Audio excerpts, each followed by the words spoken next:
Hey, everybody. Welcome to episode 345. Fuck. 45. I don't know. It's up there. 386. No, 385. I got, 385. Yeah, shit. I got it I right. think mine last week was 384. No, mine was 384.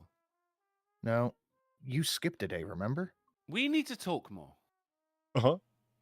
Welcome to episode Indeterminate Number. And joining me, as always, Uncle and Sinatra. My last one was 379, and then I missed a Friday.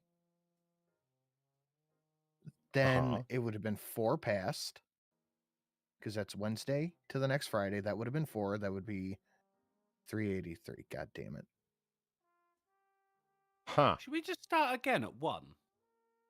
Maybe at 400. Yeah, I was just about to say, how about 400? Nice round number. Or four? No, That's wait. a lovely number. We'll shitpost the audience at 401, and then everyone will be looking for where's the 400 anniversary big extravaganza episode? What the fuck? Or we just get to 399 and then just go to 4. We'll just skip 400. Fuck yeah, genius. Kind of echo in here. Genius, Polly. Wait, can Chad hear us talk about shitposting them? I think they can. Is this thing on? It is. Now, how are you? Drunkle, fuck it, why not? You're furthest away. How's things? I'm furthest away. Lovely. Oh, Had a remarkable start to the day, Polly. morning constitutional went well? The ablutions went as planned. Uh-huh. Swimmingly, you might say. Here's how I start my day, Polly. Right, I get up, I cry for a little bit, and then I make a coffee, and I have a cigarette, generally followed by another cigarette, and then I do a game called Wordle. Called what? Wordle. It's called. It's a daily game. Oh yeah, no, I know. Right. Okay, Wordle. Sure. So you got 5 Wordle guesses. is infuriating. For someone who can't spell, I'm sure it is. Now the thing is, Polly, I've been playing it a while. My mum has got like a streak of getting on for 500, which I mean that's infuriating. Or getting on for fucking 2 years, she's got it right every fucking day. I've got up to 41, and then I fucked it on some stupid gay ass word. But I always start on the same word because I think because you've got 5 letters, and I want to get all the vowels out if I can. Because you get the vowels, and then you can the consonants take care of themselves, right? So I've always started on the same word, Polly. Audio. Most vowels you can. Never thought of it that And the way, most but I've yeah, ever had there's is just getting a it in the second miscreant guess. D hanging out in there, and other than that, yeah. But dude, today the word was audio. I got it in 1 guess. The first guess. I couldn't fucking believe it. I'm on the phone to me mum. Go, can you fucking believe this? She go, Millet, I know. That's your starting word. It's amazing. Fuck, what? Absolutely phenomenal. What That was is pretty cool. even better than that is she sent me her results later on. Got it in 3. I went, Mum, I already told you what it was. How did you? Huh. You fucking retard. What? So considering this early success during your morning ritual, you decided to forgo the usual lamentations of your woeful existence that followed? No, I'd already taken care of that. Oh, is that what happens during the morning cry? That's the morning cry, existential cry, sis. Coffee. Okay. And on a Monday, me and Sinatra were talking about I had plans for making breakfast burritos. And I started on that the next day. I've got some for the rest of the week. So today was day number 2 of having scrambled egg and mushrooms and peppers in burrito form. And it's fucking delicious. We got a story about mushrooms today. No. Is it the kid you death cap mushroom? I don't want to spoil, but it may be related. All right. Oh, just maybe you wouldn't want to put them in your wraps anymore. No, I'm down with mushrooms, mate. I'm a fun guy. You don't eat cheese. You're fun like a defunct fucking. What are they called? Come on. Disneyland, that kind of thing. Knott's Berry Farm. Theme park. Theme park. I was thinking about the rides. Theme park. Okay. Yeah. You know what's not fun? A fucking defunct ride. Like you look at it, it's rusted. It's probably killed some kids, at least maimed some. Yeah. That's not fun. You can always tell. Did I tell you guys the story about one of the local fairs here? I took the kids to it, and they Fair. all wanted to go on the fucking Ferris wheel. Sure. They all wanted the Ferris wheel. Mhm. So we're standing in line, and the line's really fucking long. I'm like, what the hell's going on? We get up to the front. Now, this is your bog standard carnival Ferris wheel, you know? Like it's 30-something feet tall, whatever. 10, 15 cars, you know, a decent sized one. The guy is putting on 2 people at a time on opposite ends and no other seats.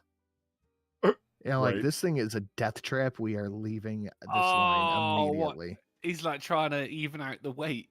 Yeah. Oh no. So 2 of the like 10, 15, 20 seats on the thing are being used at any point. And I'm like, this is awful. What? I mean, why your kids want to go on the Ferris wheel anyway? That's like the most boring ride. I have no idea. Do they have Ferris wheels in England? Yes, we do. I mean, just joke with you. We have the London Eye, Polly. I was going to say, I'm aware of the, forever Ferris wheel on the Thames there. Of course we have fucking Ferris wheels over here. I don't know the why. wheel. We invented the wheel. I don't know why. Honestly, there's that eye, man. I've never gotten it. I'm not trying to insult your country. It's just, I'm trying to insult the people who made that fucking decision. I mean, oh, by all means. I mean, Sin, think about this for a second. Every time you see nations being destroyed by aliens or whatever in movies, they'll show the White House blowing up, they'll show the Empire State Building blowing up, Statue of Liberty blowing up, that goddamn record building, Tower Records, I think it's called, the circular one in Los Angeles. We show that one blowing up. And then the Thames River taking a hit and that Ferris wheel goes up. Hey, Thames? I mean, it used to be the tower of which you would normally refer to as Big Ben. Yeah, why not? I mean, everyone knows the tower, like that tower is, but the Ferris wheel. That's in England. How's that your national fucking symbol? Why is it there? It's not a national. I think it was there. I mean, it's like the Millennium Dome. That was there for the Millennium, and then like, right, let's take it down. And then someone went, nah, let's have it for a little bit longer. I think it's gone now. But I mean, I'm with you, man. I don't understand why it's there. It's just a massive fucking Ferris wheel. As a tourist attraction as well, people will be like, oh my God, let's what a start. Key to the dubs. It's me. Why do you keep screaming, bro? Sweet. Thank you for Stonia, always a legend with a big $25 opener. Thank you very much. Hi, Polly, sending out a totally platonic free ballin' love to the host and to the chat. Can we get some limes for the limey Brit? You absolutely can. You he ain't gay. Not at all. Not even a little. He ain't gay. No. Well, let me fix something here. What the hell's that doing on? That shouldn't be on. See, you can get on the and it's a tourist thing. Even tourists to London, but it is a tourist thing because no one who lives in London goes on the London Eye. But they're like, get up there. Oh, let's go on the London Eye. Then we can see all of London. Yeah, that's a great idea, Maverick. Let's go on the London Eye. You're picturing what happens when they go to London in a fucking Top Gun movie? You get to the top of it and you look around and go like, London's a shithole. Yeah, it is, isn't it? Like that's all you see. It's not like you're even surrounded by anything that's nice to look at. There's so many foreigners here. They're not foreigners, you're racist. They're natural-born Englishmen. They run corner shops around here. But if they're natural-born Englishmen, how does anyone distinguish from their arrivals? You don't. It's racist. Coney Island has a Ferris wheel, and that place is a fucking shithole as well. Yeah, but everybody knows it's a shithole.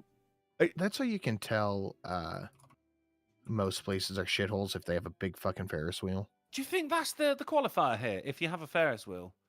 I know Cleveland has a giant Ferris wheel at the IX Center, and that's a shithole.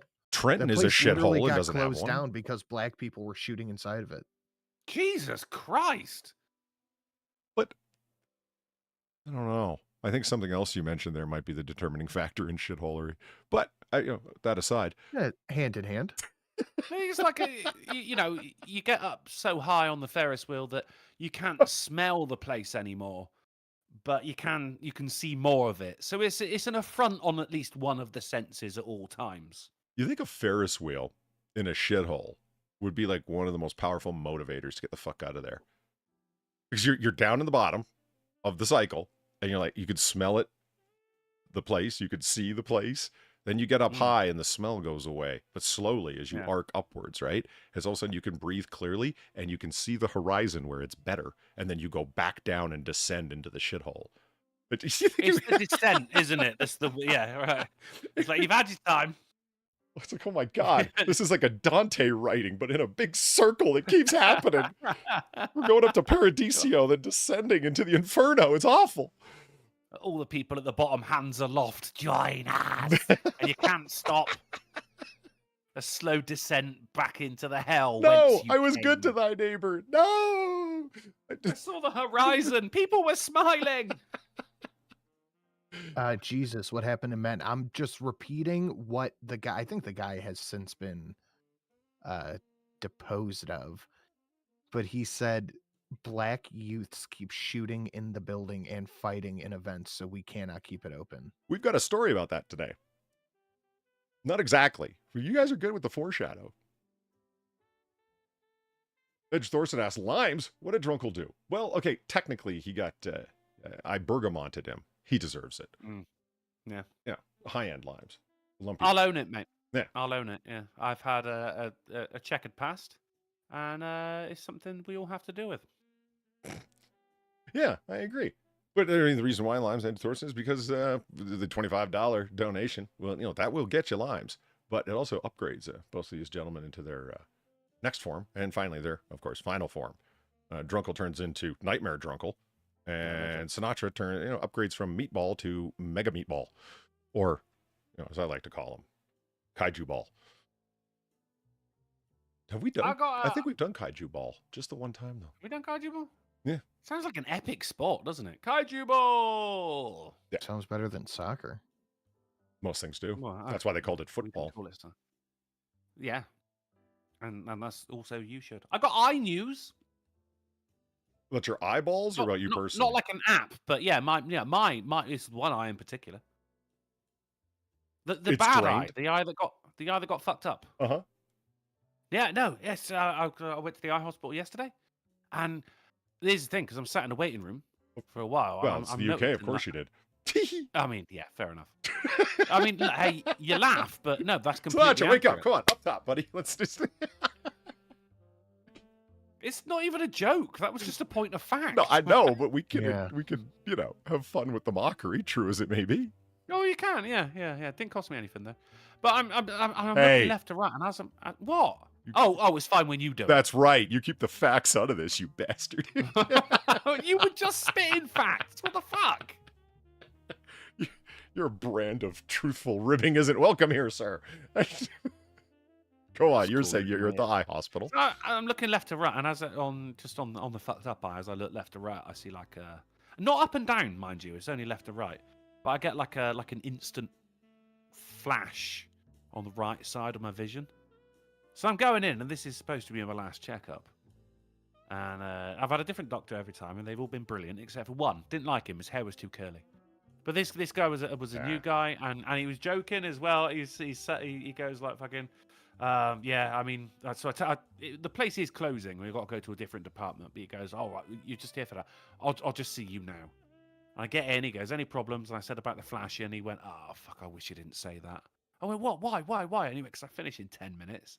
This is going to take longer now. So already I like this guy, right? You should have just shut up and lied. I didn't hear it. Be quiet. You're fine. Right, NHS, mate. Go home. So yeah, he does the usual thing, and it was actually one of the most invasive checkups I've ever had. My eye got check your butthole from your eye. From my eye, got anesthetized, which has not happened before. Thank you. I have trouble with that word too. I'm glad it's not just me. I can say anesthesia. I can say anesthesiologist.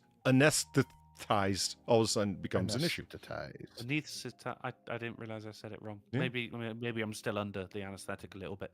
And he stuck a lens on my eyeball. That's uncomfortable. Yes. So and he's trying to talk to me as I'm trying not to fucking blink. Like, Polly, every fiber of my being is trying not to blink right now. Of course, that's what your eyelids are there for. Stop touching my eyes, be it the air or a person. Yeah. It's just... Those are literally stop. It was like the reverse of a contact lens. It was fucking horrible. But yeah, he had a fucking proper look and everything like that. He go, right, yeah, you still got one scratch on there, but that's stopped bleeding. That's looking good and everything, and everything's looking good. And he went, right, about the flashing, in your vision. He goes, I don't know. I go, all right, I'm getting my money's worth here, doctor. This is brilliant. And he went, no, honestly, I don't know. But I mean, you are getting your money's worth. I am, exactly. Yeah, you get what you paid for. Like seeing a doctor at a carnival. But he went, that would normally be associated with your retina being all fucked up, but your retina is looking fantastic. So he goes, like, that's probably just a freak thing, something to do with a muscle maybe, but it will clear up in time. And he put, right, and here's the best thing. He said, what I really like to do with my patients is cross the T's and dot the I's. And I looked at him with my fingers out, like, hey, and he went, oh, hey, because he's an eye doctor, right? Dot the I's, come on. Yeah. Okay. All right, it was just between me and him then. eye, Whatever. Your eyes fucked up. Got to dot it. But then he said, no, well, you are officially discharged. And he shook my hand and he said, I don't want to see you again. So no more checkups, no more eye drops. I'm officially mended. Nice, dude. That's my eye-based news. But thank you, Sid. It's been drained and filled, and you miss the opportunity with the don't want to see you again. It's like, well, you could have fixed that really easily when you were touching my eyeball. Well, yeah, when you were putting lenses on it, Fucker. Shining light into it. You know I had a bad eye. Why'd you shine a light into it? Fuck. My friend who got corrective laser surgery, LASIX, whatever the fuck. You know what I mean? So he didn't wear glasses no mo. He said he liked that, but the procedure gave him nightmares for over a week. This was his story. I'm like, really? Why? Here's because I'm sitting there and he's like, the doctor says, well, you'll see like a bright light and it's tss, tss, bzz, you know, whatever the fuck, right? And then I see this little puff of smoke going up and I'm like, that puff of smoke are the remnants of my burning eyeball. And suddenly he wanted to get the fuck out of there. And he's like, I couldn't though, because you're sitting there and you got a laser pointed right into your eye.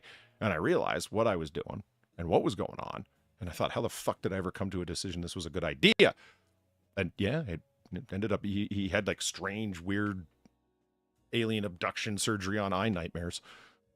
Like a week. That's just, yeah, because That's hot. That's hot. Because you see it, don't you? That's a fucking dog. You can't close your eyes while it happens, interestingly. No, it kind of negates the effect, doesn't it, really? You've just removed the tattoo I had on my eyelid instead. Yeah. But I mean, I'm sat there, my head's got to go in this fucking frame. You put your chin on the frame, and they shine the light in your eyes, and they're looking through this fucking lens thing. And I'm there, and your chin's got to be on this spot, right? So he can look into it. And he went, so how'd this happen then? And I went, I got punched in the side of the head. And he went, stop moving, please. I said, what'd you fucking ask me then? Yeah. That's like, as soon as I almost as talking, bad, but not quite as bad as a dentist. When they ask you questions, when they got their hands and a whole bunch of instruments in your mouth. What the fuck? Yeah. That was exactly At least what I a did yes to or him. no. Polly, up top, that was exactly what I fucking said. When a dentist is finger banging your mouth and he goes, so you going anywhere on vacation? You go, oh, that sounds nice. Sinatra, you wear glasses, right? I do. Have you ever considered the old? Yes. Well, it wasn't in all the come hither pictures you send me, I guess you want to look as attractive as possible. So I never see them on you. That's all. Maybe they just blend in too well because I don't take them off. You send him come hither pictures? Pretty much the same one I send you. Oh, Okay, so this it is was your crotch point of height. view. My if you were God. dick. I felt special. Thank you for unveiling the truth to me. Okay, you want me to start sending you what I send Drunkle? No, No, I don't. I think the last one I sent him was, this is what you would see if you were my dick. or something like I know that. there was the guy twerking at the pool was. Mm.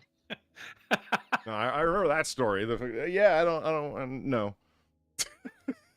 Have you ever considered the old the LASIK? I have. It's just really fucking expensive. Oh, that makes sense. Yeah, fair enough. No further questions. It's been excuse my medicinal maraca there. I just had to get a tab that was at the bottom of the bottle. What are you going to do? Well, you're going to shake it like it's hot. Gotta shake it. Shake it off. Yeah, I really want the LASIK, but dude, it's like $2,500. I mean, but you've been wearing glasses for a long time, though, right? Yeah. It's because it's like when you have a friend and you've always known them with glasses, and then one day they take them off, and you kind of look at them like, "Who are you?" I hear that. When I'm watching Like, that you don't chapter lately, recognize- I'm like, who are you and what have you done with Mike? You know, like your eyes are really small. Like it's like looking at a different person. Put them back on, for fuck's sake. Ugh. You know, do you watch, I know Sinatra does. Do you watch that chapter, the YouTube channel and now No. podcast? So the guy, Mike, Irishman, really good true crime stuff. That's it. You know, like half hour, 20-minute mini documentaries, It's that kind of thing. good little videos. Definitely. Of all the true crime shit out there, there's, oh, Sinatra, you know what I'm talking about. And those who listen to true crime shit, there's so much crap. Holy fuck. The makeup and murder ones are the worst, in my opinion. But Yeah, I can't do those. that's just garbage. You failed as a makeup person, so you're going to talk about the same serial killers that everyone else has 100 times. Why don't you be like Mike and go get fresh cases? That guy works, man. Anyway, he was glassware and then got the laser surgery, doesn't need to wear glasses anymore. And everyone reacted in the way of like, you know, just like you said, Drungle, your face ain't your face no more. So now he wears glasses, but it's so obvious there's no lenses in them. He's just wearing Really? yeah, absolutely. And he said it too. Like he pulled them off like in one video just to make the point. It's like, yeah, there's no lenses in here as he takes his pointer finger and runs them around the inside of the frame. Oh my god, that's amazing. But he wants the look, but he can't wear them because it's like putting on somebody else's prescription glasses. You're like, whoa, as the world gets too far away or too close, you know? That's a genuine. I understand why everyone's like freaked out. All of a sudden, he's not wearing. It looks like he's wearing a mask of his own face. Like Yeah. you look at it, you go like, "What the fuck is wrong with Yeah. you? What happened?" Yeah. So speaking of crime and whatnot, I was supposed to tell you guys, I watched a Dirty Harry film yesterday. And it made me realize it's like this is like 70s John Wick. It's got Kind of. so many style. I mean, Wick is its own thing in terms of the presentation of action, the choreography. It's very much a style, and I dig it for that. It's not just another action movie. It's its own look, man, and that's what's cool about them. But it's gritty, washed out, no saturated colors, 70s John Wick in a way while I'm watching it. I was thinking there's a lot of like 80s stuff in here, what would go on to be 80s stuff in terms of you usually don't mix comedy with murder. Harry Callahan did. You know what I mean? Like he was enjoying his job, damn it. Yeah, sure, he was grim and lethal, but he also had a joke in there. He's at his morning ritual getting a coffee at the coffee shop on his way into work. Excuse me. Which was in... Jesus Christ! What? Was there anything in that one? Fuck it up, Ollie. At least I don't say it through the words like Sinatra. Look, just because you're not talented, it's okay. Oh, It is a talent. In his defense, he is very good at it. well, you do nauseate me as a professional would. I agree, I guess. That's the idea. Okay. He did it like, Tucker Tuesday before last. I pop up in a chat. I say, well, hello, chat. And normally he goes, hey, Drunkle. But this one, no, he actually said my name in a burp. And I was offended and a little turned on. Hey, Drunkle. Interesting combination. Callahan, he goes in, get his coffee, but as one might imagine, it's San Francisco, so the place is being robbed. That when they see Callahan coming, Naturally. they're like, everyone act normal, or we're gonna fucking kill you all. If you say anything to this cop, you tip him off, you're dead. You understand me? So everybody's like all dead silent while Harry's in there reading his newspaper, just waiting for his coffee to be poured. Guy behind the counter realizes what's up, wants to tip Harry off, so he pours like half the styrofoam cup full of sugar. Harry orders it black. Harry walks outside, he takes one sip of it and like, oh my God, it's like a Starbucks coffee. It's nothing but sugar. So he walks back, he walks back in, knowing that something's up while they return to the robbery, right? Harry just he goes, hey, you boys, my coffee was a little sweet today, and he explains how he figured it out. But we're going to rob this place, and we're going to leave here, copper. You understand? Because I don't think we're going to allow that. Who's we, sucker? Me, Mr. Smith, Mr. Wesson. And out comes the Model 29, and blasting, commenced. And I noticed something for the first time, the sound effect that they use for Harry's 44, that's the only time they ever use that sound effect for shooting. The particular Magnum murder sound that they use is for him and only him. No one else. Oh my God, Magnum murder sound. I had the VU meter on. It peaks out every time Harry fires. It goes straight into the fucking red and maxes out and distorts. And they did that on purpose. It's a good thing. Yeah, it's hard to do that on accident, I would think. It's meant. I mean, it's a gunshot. It's meant to be loud.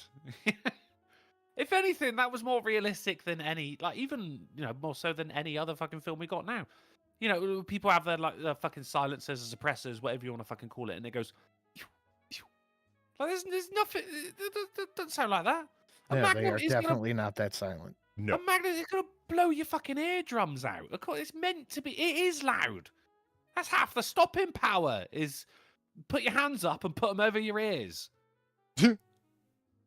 Everyone reach for some sky. I just love old gangster movies. They got like a million ways of saying everything. Every little piece of comedy when somebody goes back in time or is a fish out of water in a situation they don't understand. It's, everybody reach for the sky. And looks around confused. It's like, put your hands up, you moron. We're all going to die. Oh, right. Show me them hands. Yeah. Was he a palm reader? I mean, and I'm not unaccustomed to the idea of the Murder Magnum sound. I mean, the Clive Owen flying through the fucking window. Of course I went back in and added louder gunshots. They're never loud enough for my liking. Now that I think about that, that's probably why I bothered to fucking notice Harry's Magnum murder sound in the fucking first place. Finally, a movie where the gunshots are loud enough. Yes. Yeah. Fair enough. It's more realistic. I'm with you.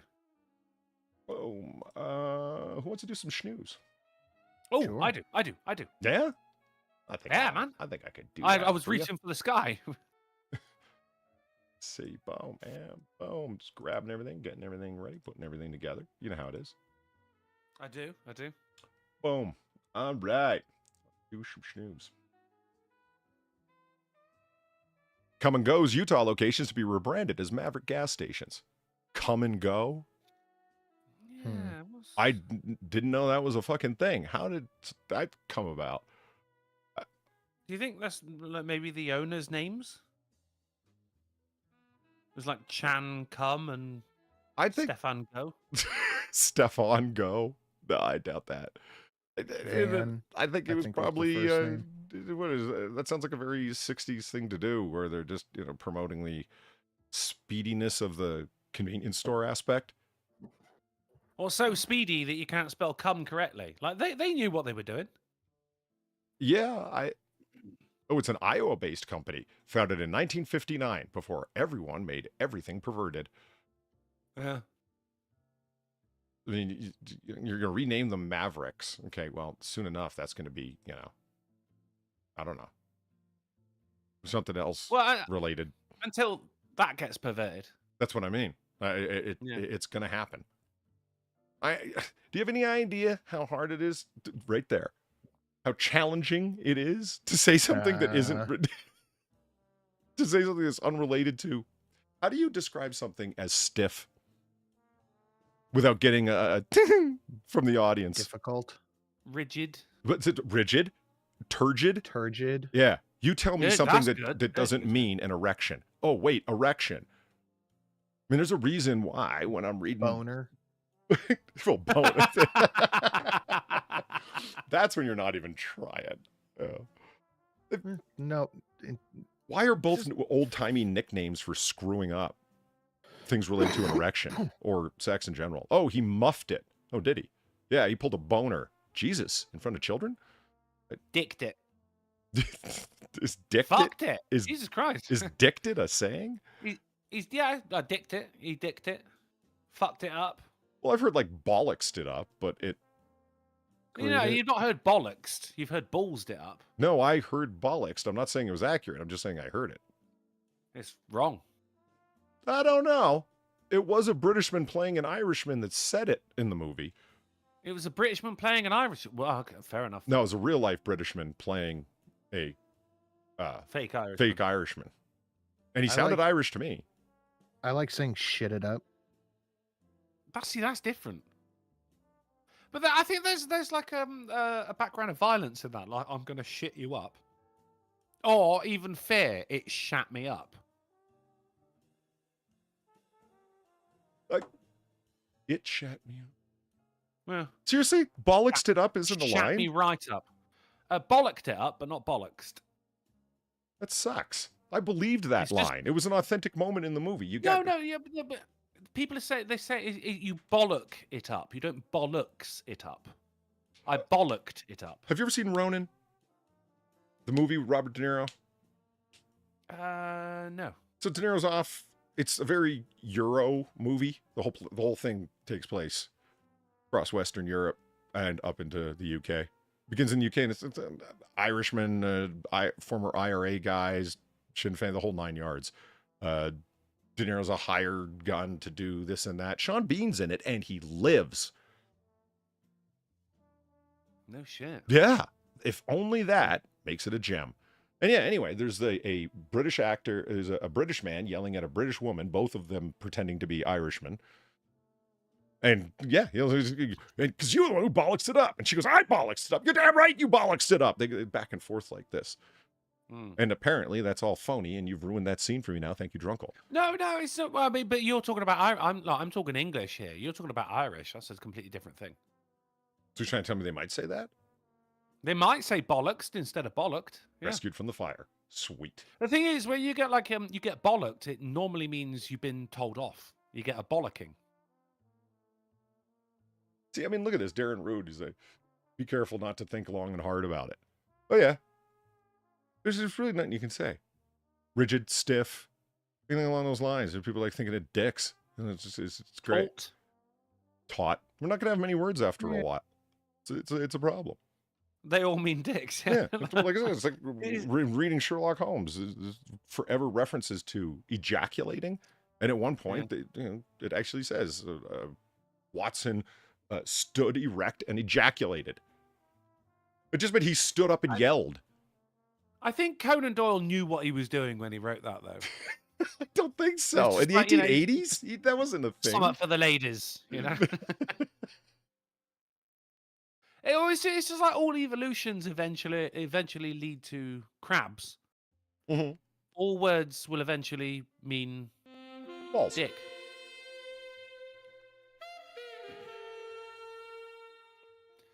See, now I'm taut. And somewhat rigid. What the hell? Tell me you sat up straight and you're talking about your spine. Jessica Alba was on the screen, dude. Yeah. Did you just say to Jessica Alba? No, to you, dude. I'm gonna tell her. I'm gonna tell her that. Whatever. That's not the point. You're talking about your dick. I don't want to hear about it. Is that something for the ladies, Drunkle? What the hell? Of course it's for the ladies. The ladies don't want it. I'm here to speak on their behalf. I'm taking a guess, but I'm pretty sure I'm right. Some ladies want it. I'm working at around about fucking 47% success rate here. Ladies in chat, you go ahead and you tell Drunkle, do you want to hear details about his dick in real time? Well, I was referring to the Jessica Alba on the screen. I don't care. What? You're not taut right now? What are you, gay? That's it. Make it about me. That's Festonia. Thank you very much for the $5. Being a former Iowan, Germans who settled as Iowans had a tough time with ease and at the end of words. So, come and go makes complete sense. That they didn't have enough ease for ejaculate and evacuate. There you go. I'll take your word for it. Well, I'm happy that Festonia is donating because otherwise I'd be fucking broke. But he ain't gay. No, give generously. Polly's broke. Yeah. And besides, I enjoy being here. Let's move on. Don't lie to us. No, it's true though. When else do I get to just randomly shitpost to people and they get to hear about all of my fucking complaining? What's going on in the news? There's a reason. There's a reason I try and avoid direct political news. You know, I do it all day for a living, right? Think I want to do that when I do in my own time? I do, yeah. I did. That's why I was so surprised when on Sinatra's birthday when he wasn't going to be here. You're like, oh, maybe I should do some really political news on Friday because that's what people want on a Friday. I'm like, Polly, no. That's what we don't want. Like I said, I'm happy that I don't have to do the shit that I do all day when you're off. Who wants to do that? Are you gonna go home and do whatever the fuck it is you do at work? I mean, I have cleaned my own toilet, if that's what you're asking. Out of necessity, you didn't do it because of, does it really matter if the toilets at wherever the fuck you work stay shitty? No. I was just getting some practice in. Hey, let me tell you something. If you do the same thing at home that you do at work, either you found a dream job or you're stuck in a horrible rut you yourself don't realize. Fair enough. You know what I mean? I think you just described all three of us right there. Well, I don't hang out with fucking people. I don't hang out with friends just trying to make them laugh and having them make me laugh. If I got to do that at work, I would have a fucking dream job. Like I said, I'm glad Sinatra handles political news the way that he does. If it was the same as it was at work, I wouldn't be there on fucking Fridays. I'd be like, man, this is just like work.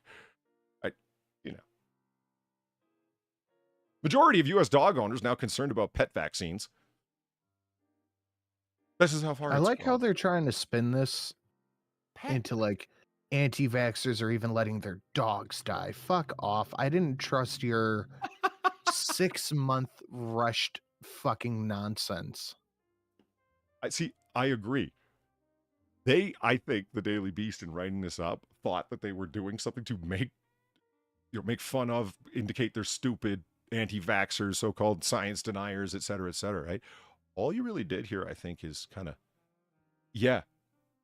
people were so miffed and confused and legitimately concerned about your vaccine that they're now concerned about every vaccine, including the ones for their pets. Well done. Yeah. You've undermined the credibility of all vaccines with your fuckery. Do you remember that when, was it in China when they were vaccinating fish? Yeah. They were vaccinating everything because everything came back positive for fucking COVID. Yeah. I remember all of the things that one company tested, like used motor oil, positive for COVID. It was just the most random fucking things. A piece of pie, totally positive for COVID. And then people, it was COVID pie. Yeah, admittedly, it was fully human flesh of a deceased victim. Yeah. But the people that were previously tested as positive for COVID, negative for COVID. Like, holy shit, what is it with your tests? Even when you have the fucking control sample, it's a petri dish of nothing but COVID. Negative. Fuck. I think we're getting to a point with stuff like this where people are just nobody gives a shit, so they're just yelling into the void to try to make people care, but it's just not working. Yeah. Well, I think there's a big part of that was the fear factor of it, because when COVID first came out, it was like, look, you can die from this. But then 18 months later, people are like, well, I didn't. I've had it twice, and then I got the vaccine, and I had it 3 times after that. And yeah, it was a bit shit, but like I didn't die. The thing is, like, it's not a thing of like taking it seriously, but there was a huge government overstep. And not just that, but I think a lot of people realize that if the government are allowed to break the law when there's an emergency, then the government will keep declaring emergencies so they can break the law. Yeah. And that's the thing. Yes. You let them do it once, they're going to do it again and again and again. Yeah. And it's just every single emergency requires you giving the government more of your rights and powers. I mean, there you go. Like a lot of small businesses got fucking turned down. So what do you get instead? You got fucking huge businesses which start thriving again. Oh, who actually was invested in those? Oh, what do you know? It was the people who were in charge of the lockdowns that actually made a lot of money about this. I think a lot of people are waking up to it, but unfortunately still not enough people. It's, again, not to say, like, if there's people out there who have lost loved ones over this, and I'm sure some of you definitely have, I'm not saying that it was bullshit. I'm saying that the way the government handled it was, it, we were taken advantage of A little bit. for a very, very long time.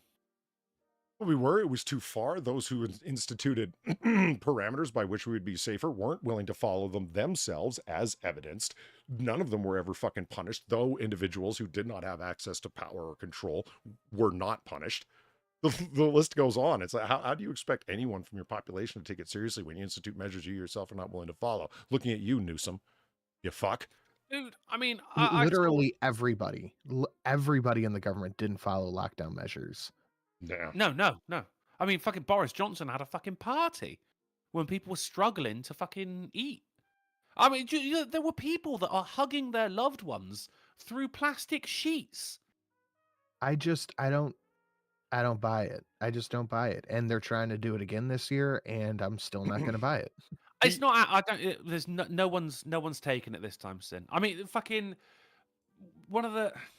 It was frankly amazing how yesterday I saw on Reddit, obviously, it's always on fucking Reddit, where people were praising China because they managed to get their COVID numbers right down.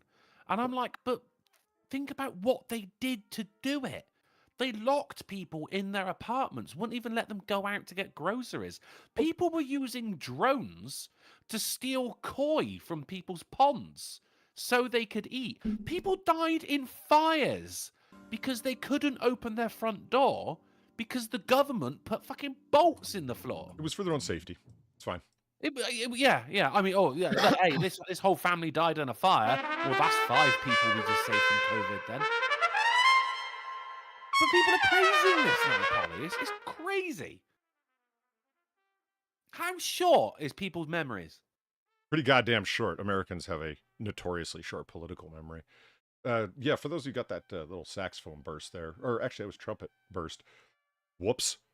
But you too could get a trumpet burst by hitting any one of the donations below, and that'll be intentional, not on accident. I don't know why I keep doing that shit. It keeps happening in the same way. It's very strange.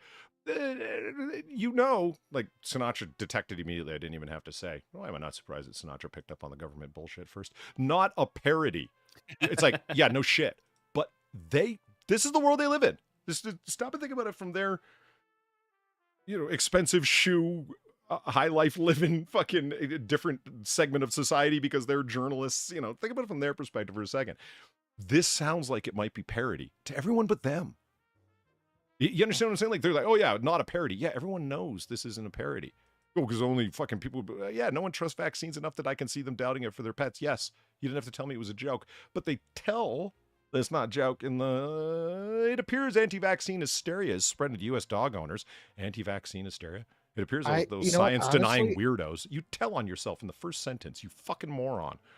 Honestly, I don't believe this article at all. It seems just believable enough for me to take it. I mean, the thing is, though, Polly, you've got to remember, like, this isn't the first and definitely not the last time that any government in the world has done this. I think they've been doing this since World War II.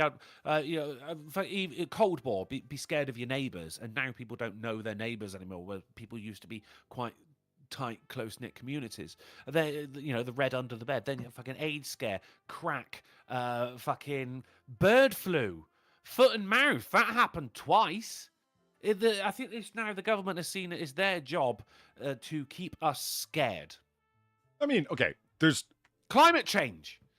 There's government intervention that's done poorly in legitimate cases, and then government intervention that's done poorly in illegitimate cases.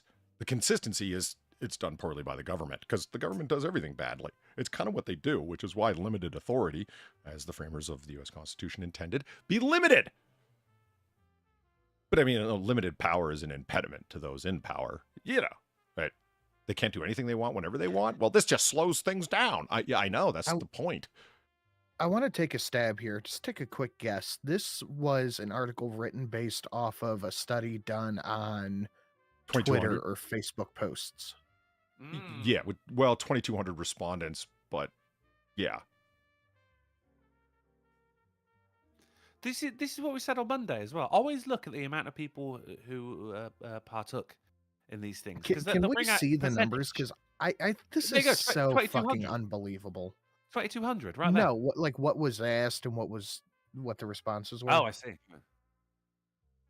Because I mean, we were talking about this on Monday. No, I It can't. goes like, oh, My if I- VPN is not cooperating with the internet today. I don't know why Cloudflare is suddenly hating my VPN provider, but it is. It won't let Okay. anything connect. 70% of people I- hate Donald Trump, and then you look at it and it goes, and you spoke to 10 people.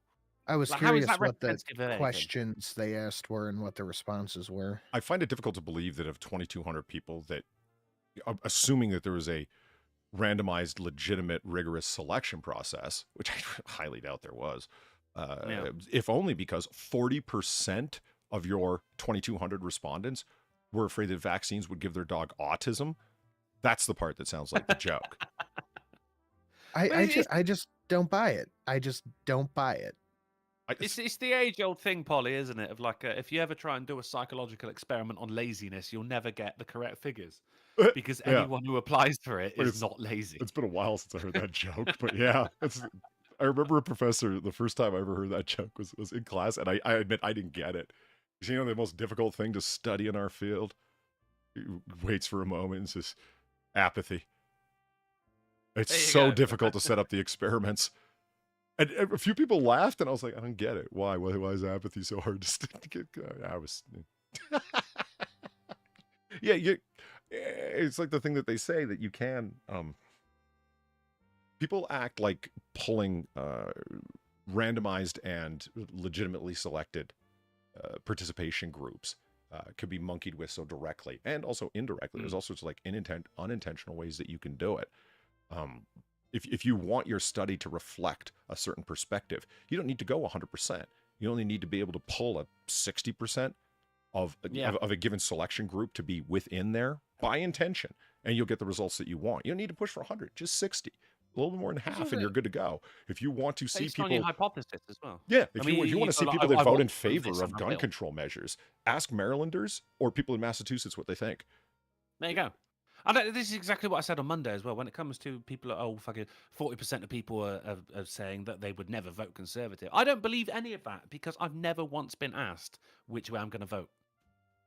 Like, I've never once been asked that. So polls are just bullshit. No matter what it's about. Yeah, I was at the Giffords Law Center website after Gabby Giffords, the congressperson, was tragically fucking shot by a crazy man. I remember that. That's the truth of her situation. It's very unfortunate, but the results of what came out of it and the directions that they chose to go in policy promotion, not only can I not agree with it on like a philosophic level, like no, red can bear arms, yes, but it's just not effective, yo. But if you go to their website and read their primer on limiting, that's what I was there for, Sin, was reading about magazine limit. Why limiting firearms to 10 rounds or less is... Oh, you can only shoot her 3 times instead of 5. So survivable. Drunkle, so much of it is what you just spoke to. Polls.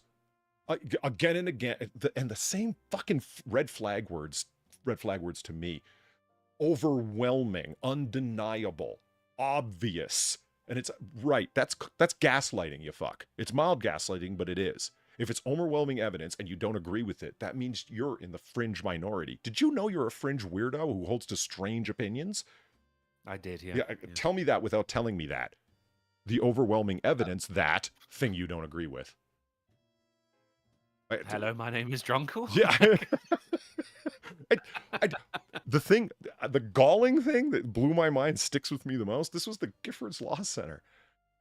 In her own case, the people who wrote up the analysis of magazine gun limits and, high capacity magazine bans used her own case in a deceptive way. Shooters can't reload as fast. That's what the entire thing is based upon. We're going to save lives because mass shooters will not be able to kill as effectively. Why? Because they're going to have to take the time to reload. They actually, in a point form, her own case was in there, and the guy had a Glock and 30-round mags in it. So that's why they talk about it as the prime example or a prime example of the high-capacity magazine problem.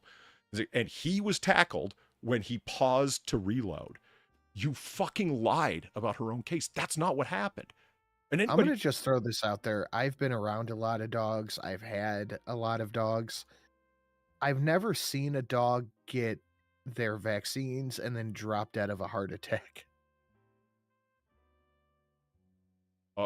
Okay. No, I've never seen anyone lament that their dog's a little autistic either. Eva's. I've heard people say their dogs are dumb. I've heard them say, yeah, she's sweet, but she's not the brightest bulb on the porch, etc. I've never heard anyone actually refer to their dog as autistic. I'd say Eva's. Huh. So they lied about Gifford's own case. His gun was not being reloaded. It malfunctioned. It jammed because of the cheap 30-round mags that he had. That's how he was the psycho shooter that shot her and a bunch of other people up.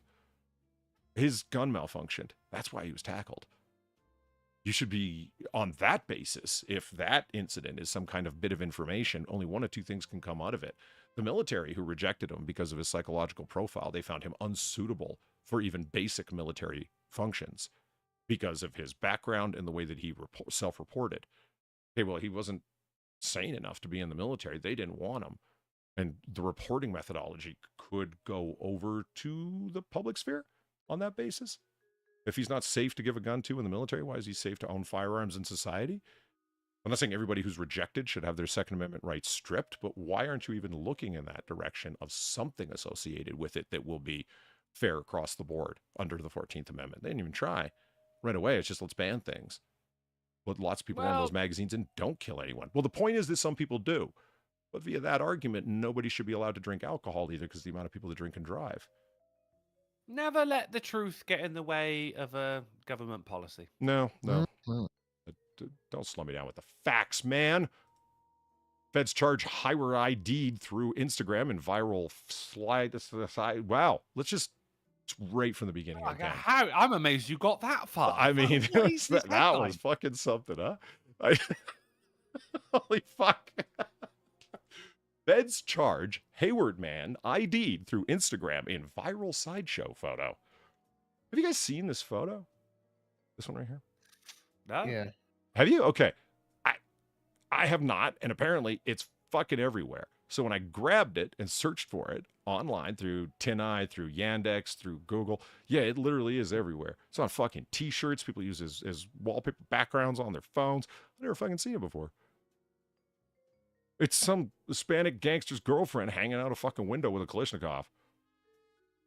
Okay. I thought it was either a Latina or Japanese man. I thought it was a dude too. I thought it was right. Yeah. I don't know why. It's you look like a woman. Not. I don't understand how people even identified it as a woman. That's part of the virality of it, is that it's a woman doing it. I'm like, but she's not immediately recognizable.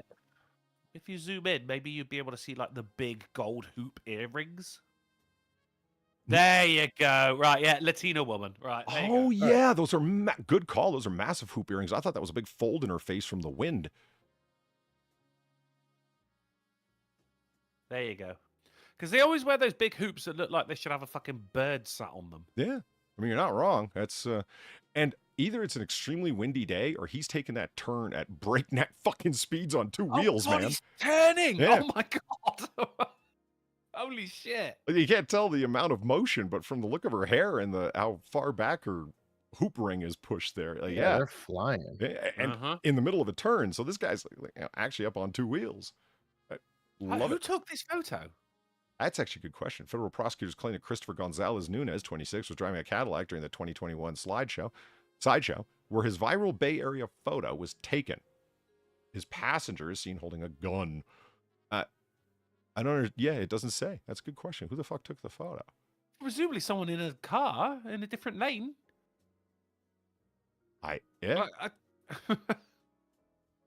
This whole thing where it's like U.S. attorneys identified the Hayward man that blah, blah, blah, blah, blah, holding a mini AK-47. Yeah, well done. Well done. People know that word, right? Earlier this month... Mini AK. Yes, it's a Kalashnikov variant, but it's not an AK-47. And people, you're just mincing words. Oh, shut up, person who tries to use technical terms and fucks it up. Isn't that what AK stands for, though? A Kalashnikov? Yes. AR is also automatic rifle. Okay, yeah, right. Armor light. Come on, the Brit yeah. knows it. Come Well on, done, come on. Drunkle. Thank Holy you. fuck, we're rubbing Thank off you. sin. we're Hells yeah. infectious. In a bad way. If Huh. I'm not, I ain't I'm no banned from Russian libraries. speaker, but if memory serves, AK's automatic Kalishnikov of model 1947. All right. Oh, right. 1940s. Okay. Earlier this month, federal prosecutors identified the rider as Christopher Gonzalez Nunez, the driver, not rider, who they say has ties to the Norento gang. And the woman in the picture. I think that's Norentio. The line over the N signifies it would be followed by the sound of a Y. I ignore all diacritical marks.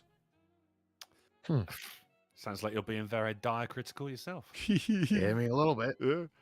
I just, it's like you're taking the Roman letters and putting these little squiggles and lines and hooks and whatnot over top of them. And you may pay attention. Doesn't mean I need to. I speak English. Normal. I mean, Guys, normal. normal. I just, yeah. That's I mean, default mode, bitch. Identification of the pair was solved because the photo went viral and people tagged the couple on Instagram, federal court agents said. Not only does the car match the vehicle that Gonzalez Nunez Horatio owned at the time, but the Instagram users... blower? Yes. You'll blow your horn, you fuck with him. His girl's got the heat. Instagram users tagged him in photos from the incident and mentioned him by name. Now, that's the part that I love. People would normally call this like dry snitching, and it's like, yeah, but you got a lot of help, didn't you? You moron, you posted this picture of you in the middle of a crime, your woman in the middle of a crime, and then you fucking full-on self-snitched photographically, and then everybody helped your dumb ass out by giving the names and identifying people via the Instagram function of going, I know that woman. And she used to be a loser in high school, but now she's got a gun, so she's cool. Gonzalez Nunez later posted the photo of himself on Instagram wearing a t-shirt emblazoned with the viral image. Oh yeah. That's pretty good. I will not rest though until I see Donald Trump with a tie that has his mugshot on it. A tie? I can't see Donald Trump wearing a t-shirt. So I'm more than willing to settle for Donald Trump wearing a tie with his mugshot on it. You wear a polo. And yet it's still more than polo, Zelensky yeah. wear. He does wear golf shirts all the time. Good call. But I mean, he's got the rest of the merch. Coffee mugs, mouse pads, nail clippers. Yeah. Teapot cozies with his mugshot on it, available on his website. Which everyone was mocking. I read about, have you read those articles of people fucking mocking Trump for that? Yeah.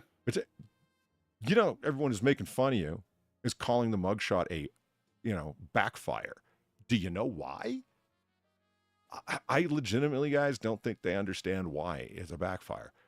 They straight up legitimately thought, holy shit, when we publish this guy and all of his co-conspirators' pictures, mugshot is going to be the dethroning of Trump. He always tries to present himself as presidential in authority. We're going to show this fucker under arrest. How many years do we read them fantasizing about this on Twitter and whatnot? I can't wait till he's dragged out of the White House in handcuffs. Fantasizing about the fucking moment. Literally getting turgid over it, I imagine. Oh, you can say it. It was a callback. I mean, but when I said appropriate about there, too. Jessica Alba, like you say it about Trump and it's fine. I say it about Jessica Alba, it's like, oh, drunk will stop. Okay, I was talking about them as a joke. You were talking about your current status, which was weird. Well, it was a while ago. It's gone down now. We did on Monday. In that thing, a guy got a tattoo on his leg of Trump's mugshot. So I agree with you. A total fucking backfire. And the merchandising behind it is, Trump is what Trump does, and that is fucking. You say what you want about him, but the man knows how to make money. Donald Trump, that's what I'm saying. And they continue with the idea of these are the MAGA morons that are supporting a tyrant, et cetera, et cetera, et cetera, in favor of fascism. Don't they realize the rise of this authoritarian nightmare? I understand the details of your paranoid imaginings. I don't need to hear them again. I just don't accept them. I mean, none of the indicators are there of tyrannical rule. Explain to me something. When judges, lower is the key phrase there, circuit court judges overruled and outlawed and put stays on his executive orders. How long did it take before federal agents kicked that judge's door down and had him arrested, and the law was pushed through anyway? Fuck, I'm sorry. That never actually happened, did it? Not once. He never even indicated that he was going to do something like that. How often did Mussolini arrest bureaucrats who didn't get with the program? Every day? Until the remaining didn't do it anymore? I mean, these are professional historians that fuck this shit up. Anyway, the backfire? My ass. You morons just didn't understand how turning the president into a fucking arrested individual made him a fucking legend of a different order. Now he's an outlaw rebel. Well, since when have Americans idolized outlaws? Since the creation of the country, you fucking isolated retard? No matter how you feel about Trump, they've turned him into a meme. And he's not going away because of that. Whoops. Didn't realize I had left more bar donations on. Shadowclaw, thank you for the $1. They wanted it so bad, they had massive hard bones for it. Hard bones. I guess, is that a thing that people say? A hard bone? Yeah. Well, it suggests you have a soft bone. Or turgidity. Yeah. It's gonna be. As of now. It's canon. Well, here we go. Fixed. And there we go. Okay, so moving along. Let's do, boom. Look at this map. This is fun. It's a cool map. I love a good cartograph. Yes. Yeah. Cartology's my habit, too. Isn't it like cartography? No. Cartography. Cartology is the overall study. Cartography, well, it doesn't matter. I thought that was Cartography is the practice, I think. study of the heart. Oh, Heartology. Heartology. Thank you. I do much prefer a map that has got a little picture of a dragon somewhere in the ocean. Indeed. As do I. They're just letting you know what's out there. Yeah. Here there be dragons. There's nothing wrong with that. What we do have, though, if no, there's no little picture of the dragon, but you can see you can see the foreigner standing aloft over the idiot separatists out of the corner. See what this is? Our country, traders and That's what tyrants. happens in the ocean. The ocean's full of Frenchmen. Yeah. Where else would you put them? But Well, that's where the English put a lot of them, to be honest. Ah, well, that's down in Mexico. But yeah. that's why it's over there.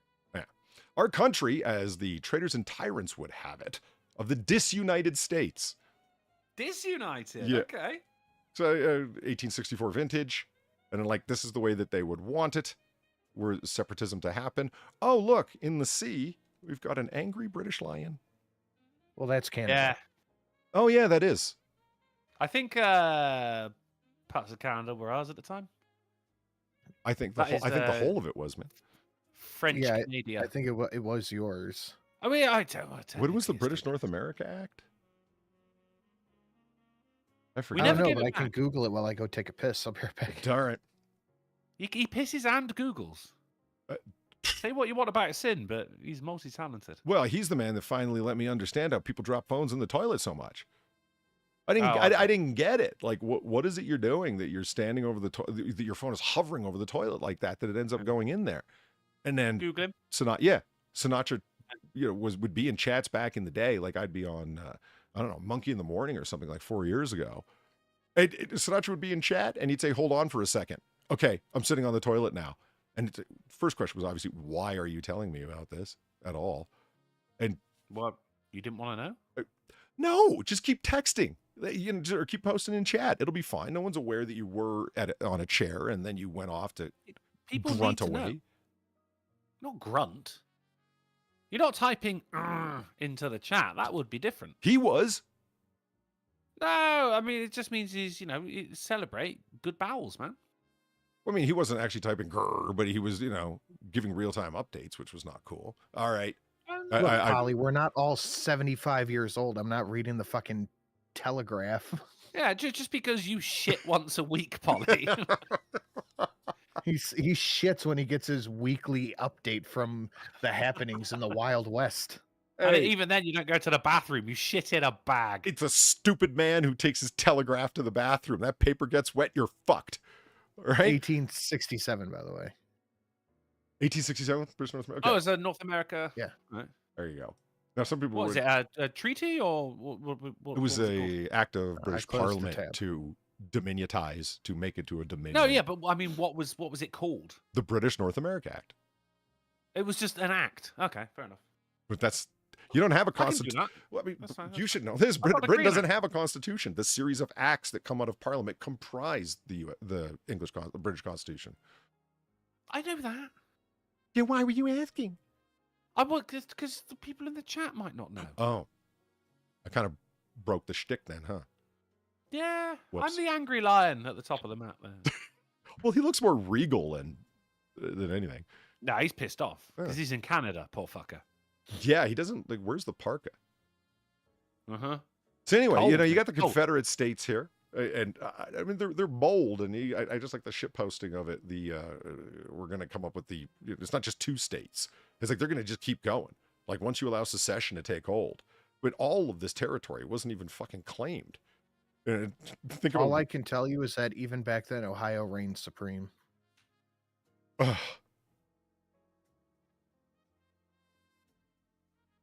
What? Yeah, What's look with the at dude hanging out with the palm tree with the snake? What's going on there? I want to say that's Indians.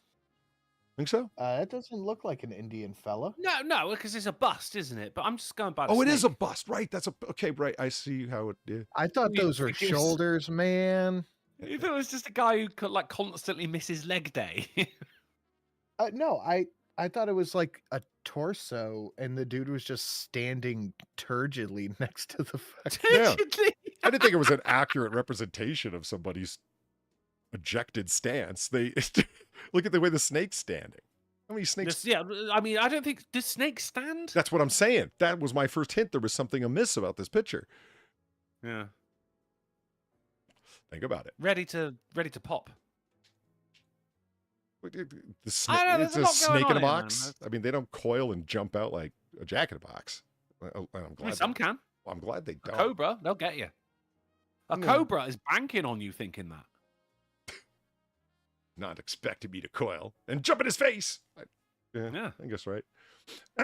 So, Drunkle, you were having breakfast burritos with mushrooms. You need to be careful, okay? Oh, yeah. okay. Either you need to buy them from a supermarket, but remember, you have to trust the people who are doing the foraging because No, I just chip them off my living room wall. ugh. Now, see, your selection needs to be careful. Like, Life or Death, AI generated mushroom foraging books are all over Amazon. Oh, okay. Shit. Experts Yeah, are that's gonna worried, go well. right? Experts are worried that books produced by ChatGPT are for sale on Amazon, which target beginning foragers. It could end up killing someone. And they go through these details like, well, how many could there possibly be? Holy shit. It's like they've created an algorithm just to identify books that are also on Google Books that have already been digitized, and then taking the information from them as the machine learning preset library default, and then requesting through prompts that it write a new book based on that material. So ChatGPT runs forth and does so. I create a book of 200 pages, that kind of thing, or 150 pages, whatever. And it does it, but all the information is mixed around. There's no rigor, Sam. Harder. Well, I know Sam's up in chat talking about be careful. You can't use that word rigor anymore because it's too similar to that. Yeah, No, you got I'll use it. rigor. Yeah, it's not the hard R. It's the soft A that makes Yeah. it acceptable now. Amazon has an AI generated book problem that's been documented by journalists for months. If you ever read one of the articles where journalists are complaining, it's mostly about how it's making them irrelevant. Yeah, right. Yeah, usually that's the Yeah. case. When we told people to learn to code, we didn't think anyone was actually going to go do it and render us irrelevant. We just thought it was a good insult for a bunch of low employed people that are beneath us. Bastards. The New York Mycological, whatever, Mushroom People Society warned on social media that proliferation of AI generated foraging books could mean life or death. I think that this should have been the goal of the Death Cap server in Aussie-land. I mean, if you want to kill off your ex-in-laws and you want to use mushrooms to do it, blame it on the book. Yeah, buy 2 or 3 just to make it look legitimate. I was thinking that foraging for mushrooms would be fine. I was led afoul by a GPT generated book thinking it was legitimate. Yeah. This is the fault of AI. I didn't do nothing wrong. I think you might actually be able to get away with that, to be honest. Maybe. But that's a pretty good alibi. Not an alibi. Excuse. No. Reason. I may or may not be good at coming up with ways to get away with murder. Yeah. And dispose of the body afterwards more than anything, honestly. Of course, yeah. Well, the people are so bad at it. It's not that I'm good at it. It's that they really suck, so I look good by comparison when actually I'm just average. Anyway, you were saying? I've got respect for foraging. Just for mushrooms or in general? For mushrooms. I mean, there's a difference between, going out and finding some wild-growing mushrooms and just picking berries off the side of the M5. But when you're going into a forest, you know your shit. You go like... A mushroom. What's an M5? It's a motorway. Oh, okay. Freeway. Makes okay, now, right.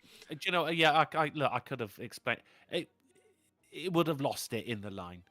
But you're going out into a forest. You got your knowledge and everything, and you spend like the whole day. You got your little mushroom basket, and you come back and you got a load of fucking wild grown mushroom. I respect it. It's just ain't no one got time for that. And more importantly, ain't no one got the knowledge for that because you got to know your shit. Damn right. And now you're looking at this going like, there's fucking AI generated things which are actually designed to get you killed. I'd rather incidentally, I'm not sure they're designed like that. Well, I mean, they are literally designed. Oh, okay. Sorry, never mind. I mean, Skynet. I thought you said the mushrooms were designed, not the AI. Some mushrooms are Polly. Sorry, Sinatra. Sorry. Some of the rules are just like pretty general, aren't they? Like, don't eat anything that's bright red, except peppers. Well, no, like mushroom or a whole swath of different strawberries and. Mushrooms, guys. Or apples. Are you going out and foraging for meat? It's called hunting, dickhead. Actually, I think foraging for meat's called scavenging, but whatever. Salmon, we just named fucking 6 things in a fish. Salmon aren't red. We're talking about mushrooms. This kind of conversation doesn't happen at campus. Never. I got to come off of work to fight. Well, that's good. And that's what makes it. People around here. That's what makes work a grind. That's what I'm saying. I don't want to bring work home. We don't get to talk about 6 things in a fish related to poison mushrooms and berries somehow. Foraging for some fucking intelligence right now. Just when it comes to mushrooms, don't eat anything that's bright fucking red. I think is a good rule of thumb. Yeah, remember when I did mushrooms that Polly finds disturbing? I do. They were bleeding. There were things sticking out of them. Every one of them just looked awful. And I still hold to the fact that the morel mushroom is disturbing looking. Yeah, it's fine to eat, but no, at the same time, it's not fine to eat. Did you take a look at that fucking thing?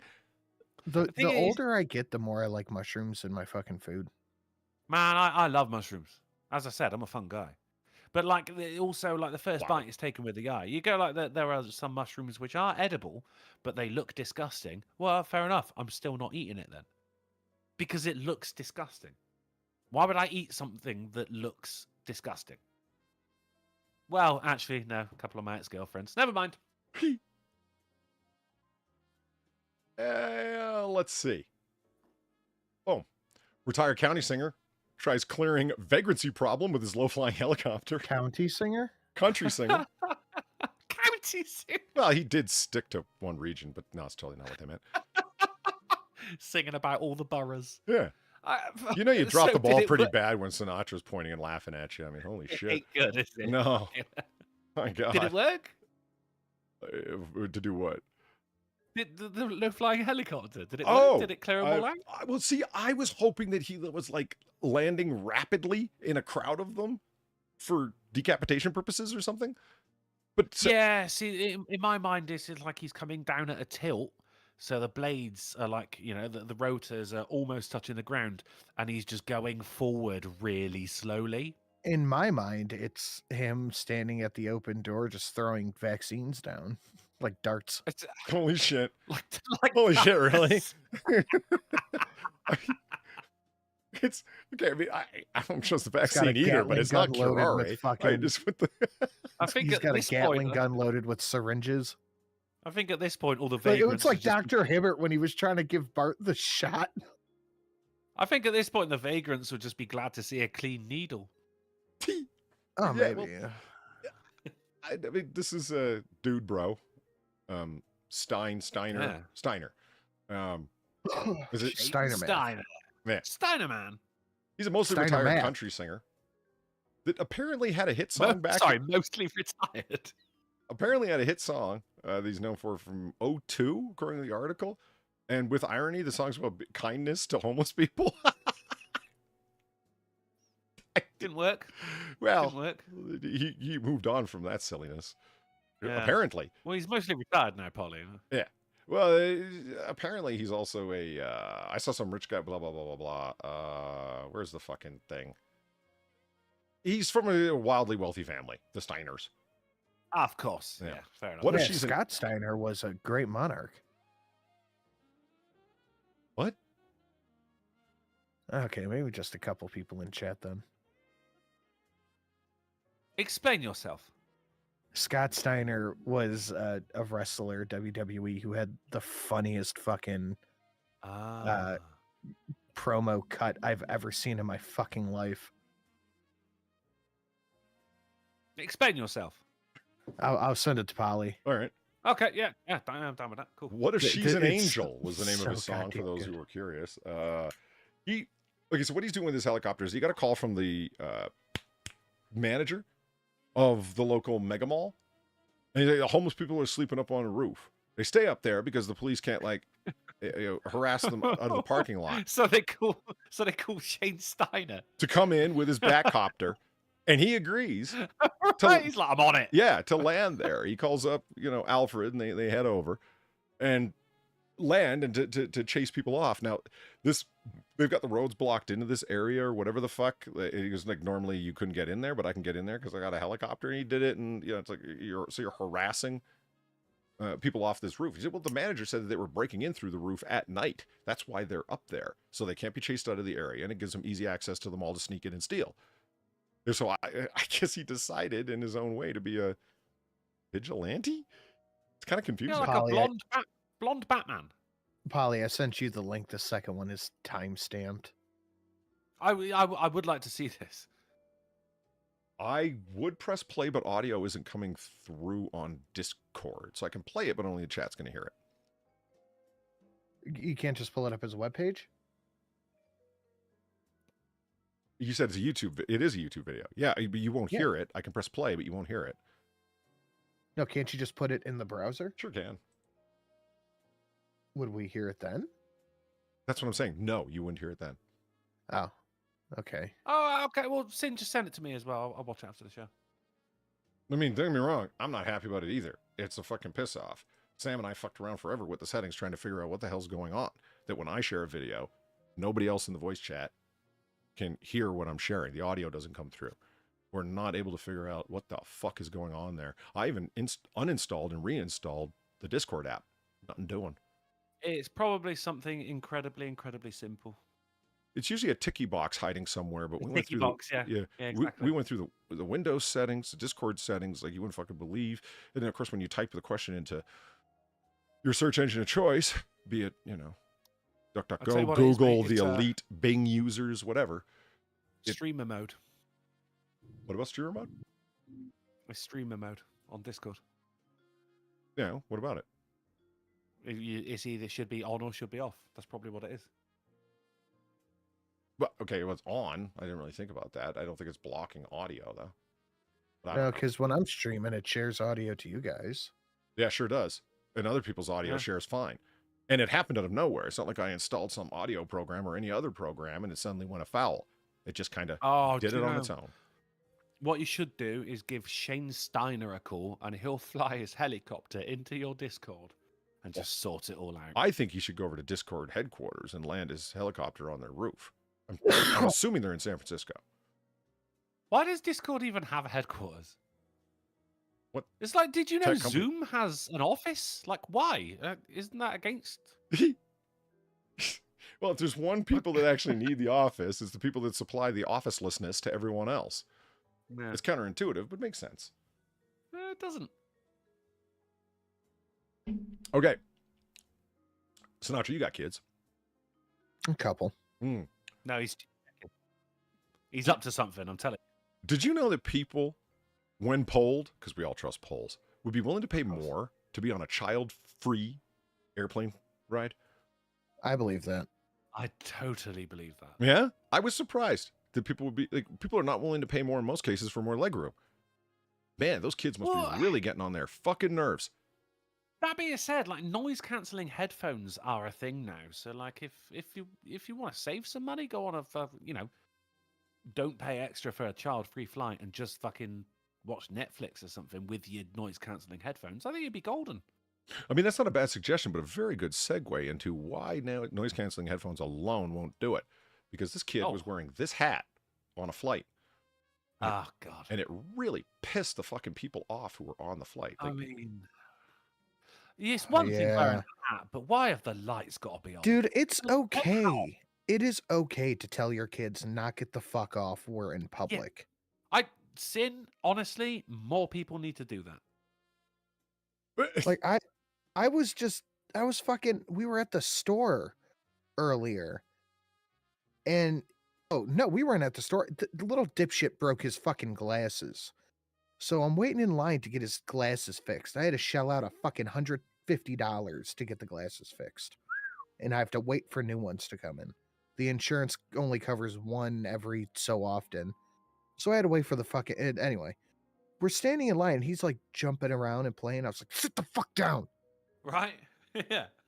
I'm already fucking here. I don't want to have to pay this shit. Your dumbassness broke it. Sit the fuck down. I've got mates who are parents and they... I mean, some of them are not like you and some of them are like you. And guess who I respect more? I wonder. Like the ones who actually, I don't know, parent? And don't want their fucking children to be an absolute blight on the rest of society while it's they're just raising so them? easy to be like, knock it the fuck off. Right, shut the fuck up. You're in public, for fuck's sake. Be quiet. I love Stone. When we get home. Stone's like, stop kicking the back of my seat, kid. And then Platty right after. Noise canceling headphones doesn't deal with the little shits who are kicking seats. Yeah, well. No, they kick it back. I'll kick it, kid. Fuck. I have been in a very fucking rotten mood today. All fucking day. Just a really bad mood. And I think that is exactly where it started. Like, I woke up to him going, I broke my glasses. Yeah, already. That is $150 fucking mistake you just made. I just woke up and I'm already broke. I've not done anything, for fuck's sake, mate. My mate was with his missus and his kid, and they were just out getting some clothes for the kid because you know what they're like. They insist on growing and therefore are very expensive. And they're just walking through and fucking getting some clothes. And this kid, all of a sudden, he's holding his dad's hand and just starts fucking screaming. Just out of fucking nowhere. And my mate doesn't know what to do. He's like, he's looking around. People look, oh my God, everyone's going to think I'm a bad dad. What do I do? It turns out the kid was just hungry. Because, you know, when you're hungry, you just start screaming. I get that way sometimes. Yeah, but it's mostly women, but okay, some guys as well, fine. But he goes, I was so fucking worried that people are just thinking that I'm a bad parent. I went, mate, if there's anyone in the kids section of the clothing store who heard your kid screaming, looked over and saw you freaking out about it, just like, oh my God, what do I do? They're probably going to be like, Jesus Christ, I would just hit mine. I fucking, when I was growing up and I was out before I had kids, I'd see parents with their kids and the kids screaming like, oh, what did that fucking evil, what did that asshole parent do to that poor kid? Now I look around like that fucking poor parent. Yes, that poor they're right there. I want to walk over and just give him a hug and tell him it's okay. It's gonna be all right. They grow up and leave home at some point. You'll be okay. Got to hang in there, bro. Eat this mushroom. Well, it'll all end sooner. Eat this other mushroom. Zobel said, "Get the glasses from Zenny. They're cheap and easy to replace." Yeah, but I need them like now. He needs them for school. I don't have time to wait for Zenny. There was I think the unnamed culprit here is like, honestly, Japan's responsible. Look at that thing.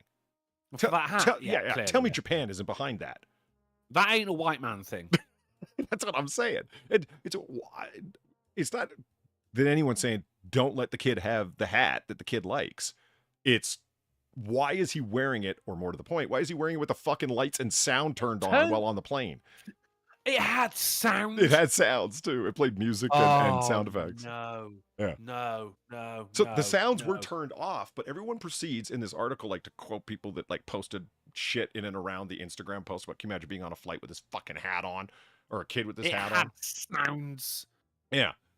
This is Polly, this is a picture of the flight, right? Like, here, look at this guy. I'm wondering if this is even his parent, because this is them taking a picture at night after the lights have gone down. You can see the airplane seats. I don't know about that guy looks fucking done as well. Yeah, the kid is turned around backwards, so he's one of them little bastards that gets up on his knees to look behind him and like stays like that while he's got this psycho hat on. Like, what? Yeah, no, dude, it's okay. It's okay to tell your kid, sit the fuck down, knock it off. We're in public. More people should. See, I mean, I got an older. I wasn't even alive. I was a glint in my father's eye at this time. But my oldest sister, she was out shopping with me mum and me gran, God rest her soul, and she was just being a little shit in the supermarket. So on the way back, they're walking down the road, and then you got to take a right to go into where me gran and me grandfather lived. But there was a park down the road.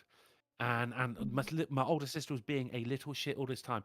And they were walking down, and my gran went, all right, here we go then. And my mum just went, no, hold on. I'll be back in 5 minutes. And what happened at that point, I can only assume me mum slapped the living balls out of my fucking sister for being an asshole for the entire fucking day. But even my gran would have told you, when she came back, she was best behaved as she's ever fucking been. Good. Just tell your kids to shut the fuck up. It is okay to do that. And I don't think there's anything wrong with it, and people get into it. I'll tell you what's wrong with parents. I'll tell you what's wrong with whatever. I'll tell you what's wrong with a number of fucking things. Not only, okay, fine, it's China. Yeah, it does look like some Wish.com material. But even if it is Chinese, I still blame the Japanese, because come on. Just, you know what I mean. It looks Japanese. Dude, if someone else tells your kid off, that means you were doing a shit. But this one's like, why can't you go talk to the parent? It's like, no, I'd rather go on Instagram and excoriate to the void.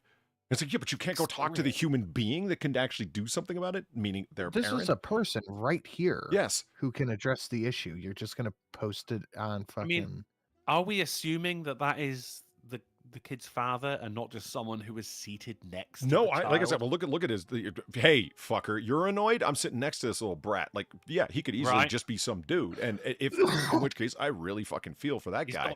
He's got them kill me eyes. Yeah. He might as well be the parent at this point. It's like, I told him to take it off. I told the parent to stop. The parent told me, don't you tell me how to raise my kid. No, honestly, this is some fatherless behavior.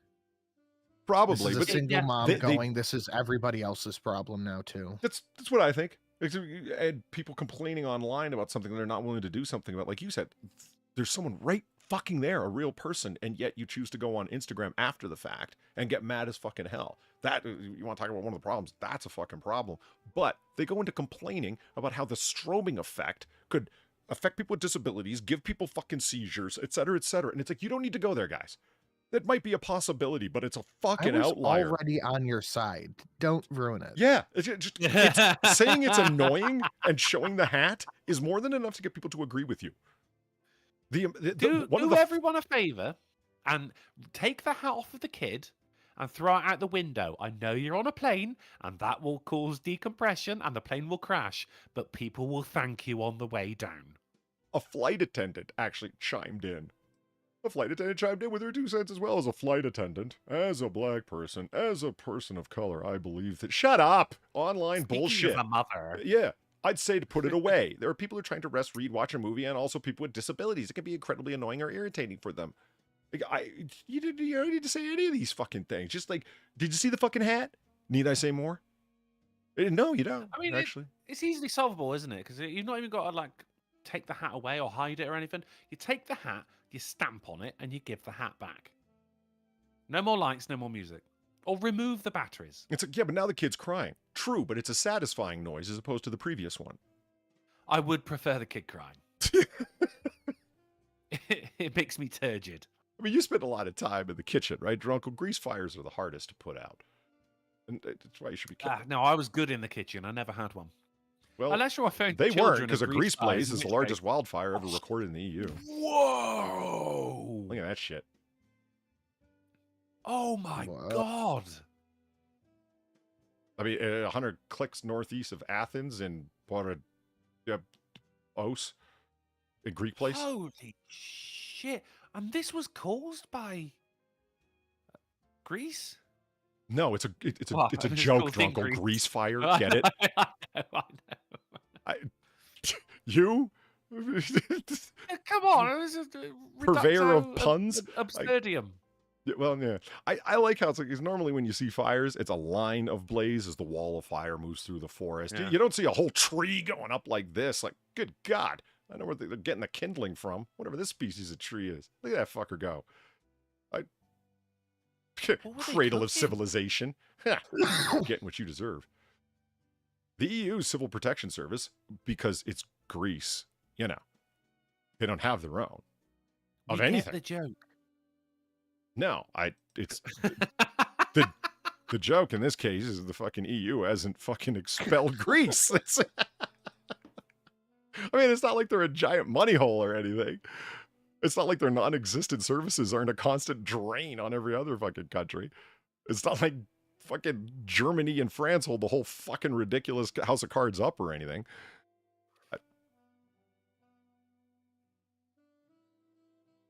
Right, you're a Remainer. You're probably not conducive to these. I honestly, I wasn't even thinking about it. I'm like, hold on, man, you tell this to a Sinatra was Remainer. quiet as well, man. He's not going to hear Yeah, anything. I wasn't gonna say anything. I blame Prometheus, St. Michael.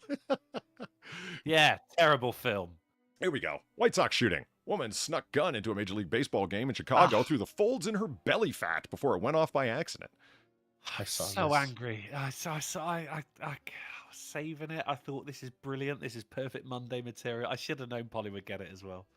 Oh, that's fucking priceless. It's like I told Reaper It last is, night. mate. I've complained about women having extra places to EDC on, but I did not mean this. Wow. It shot 2 women doing it. Doing it. The shooting, which marred last week's Chicago White Sox game, because Chicago's normally so incredibly peaceful, they had no idea what was going on. An accidental discharge by one of the victims, according to the report. 2 females were shot during the 4th inning of the White Sox game against the Oakland A's. Another peaceful place where they don't know the sound of gunshots. With one grazed in the stomach and the other taking a bullet to the leg. According to... I mean, what did it? What? What caused the gun to go? Did she pull it out of her fat folds and was holding it, or is there a bigger headline here? Belly pulled trigger of gun. Yeah, I want to know how it went off. Right. Yeah, I mean, the whole idea like guns went off. I mean, this is the Daily Mail, right? Mail Online in this case. Yeah. There is a concerted tendency. I'm not going to call it an effort because I don't think it's intentional for them to believe that guns go kill people by themselves because they talk From like the Daily Mail, certainly. Yeah. they talk like that, and I really do think they think like that in terms of accidental shootings become an inevitability in their mind. It's because they're always on a hair set and they're moody motherfuckers, those inanimate objects. So they just go the fuck off. Sin, how many times have you had an accidental discharge? 0. We're not talking in the middle of the night, Drunkle, for Christ's sake. See what I mean? We're running out of words. It normally involves seeing a doctor. But... I- The thing, right, the Mail Online, leftists see it as this fucking ultra fucking right wing paper, but like fucking right wingers don't like this paper either. They see it as ultra left. Well, not ultra left, but more left leaning. The thing about like guns going off on their own. Have you ever noticed that when a cop kills someone, they never blame the gun? Good. Well, that's an interesting point. How did it happen? And then I'll say, even though that's the critical thing that I myself was thinking of, was it when she was trying to retrieve the gun and unintentionally pulled the trigger? Was it? Was she just scratching and unintentionally pulled the trigger? But a belly rumble. Yeah, but it always comes down to how did she pull the trigger? nachos. How did somebody end up pulling the trigger? It's like, I get that it was unintentional. This idea of accident, well, then you're implying some kind of mechanical failure. Good luck with that. And why was she sneaking a gun into the game anyway? It's Chicago. Yeah, all right. Is that sneaking then? I mean, surely it's just assumed that everyone is packing. Well, I'm not going to lie. I did get a little upset with the idea of that she snuck the gun into the MLB game. I mean, Jesus Christ, I can't get in there with liquor to the point I'm having to go over the fucking top with flask hidings to be able to do it. I'm not paying their beer prices. Are you out of your fucking mind? Hell no. Man, when I went to the football, there was the people sat in front of me used to sneak in bottles of whiskey in Ribena fruit shoot bottles. Tiny little things, and it just looks like you got a little drink for your kid. But no, it's full of fucking hard liquor. You know what? That's not a bad suggestion. No one's going to look inside a sippy cup. No. Just make sure you don't get them mixed up. Well, you can't just bring a sippy cup with no fucking kids. Well, you need a yeah. So what you're saying is I need a decoy kid. You need a prop, yeah. Damn it. The problem is you got to take care of them afterwards, and they got them hats that are light up and don't make noises. And they break glasses. Ugh. Yeah. You just leave them in the parking lot where you found them. So you borrow Return someone's them to the kid and then orphanage. set them free to return to their owner? Yeah, as long No, as you still just got take them back receipt. to the orphanage. Right. There you go. I don't want to take them back. I just want them to go away. I only needed you. Like, I kept the receipt. I need to return it. It's defective. Fine. You know what you could do is have like your whatever the fuck you want to call it, like kid bag that's got all the kids' stupid shit in it to keep them quiet during all 9 innings, possibly extras. You know what I mean? My wife is already in there. Forgot the kid's stupid bag. And in the bag is your sippy cup full of booze. It's a story, you see. So you don't have to have a kid. You can just claim the kid's already there with your wife and they're Depends holding on the the seat. person who's doing it though, Polly. Like if you're wearing if you're well dressed, you look clean, and everything, you'll probably get away with it. If you've got tattoos on your face and you're wearing gang colors, you're probably not going to get away with it. People with tattoos on their faces have been known to have children too. If you've got Especially And rappers. usually lots of them. Yeah, I was going to say, yeah. Yeah, it's- but they it's normally can't expected. afford to take them to the game. If you've got a gun hidden in your belly fat, then well, fucking why not just sneak some booze in there instead? Or do what everyone does and get tanked before the game.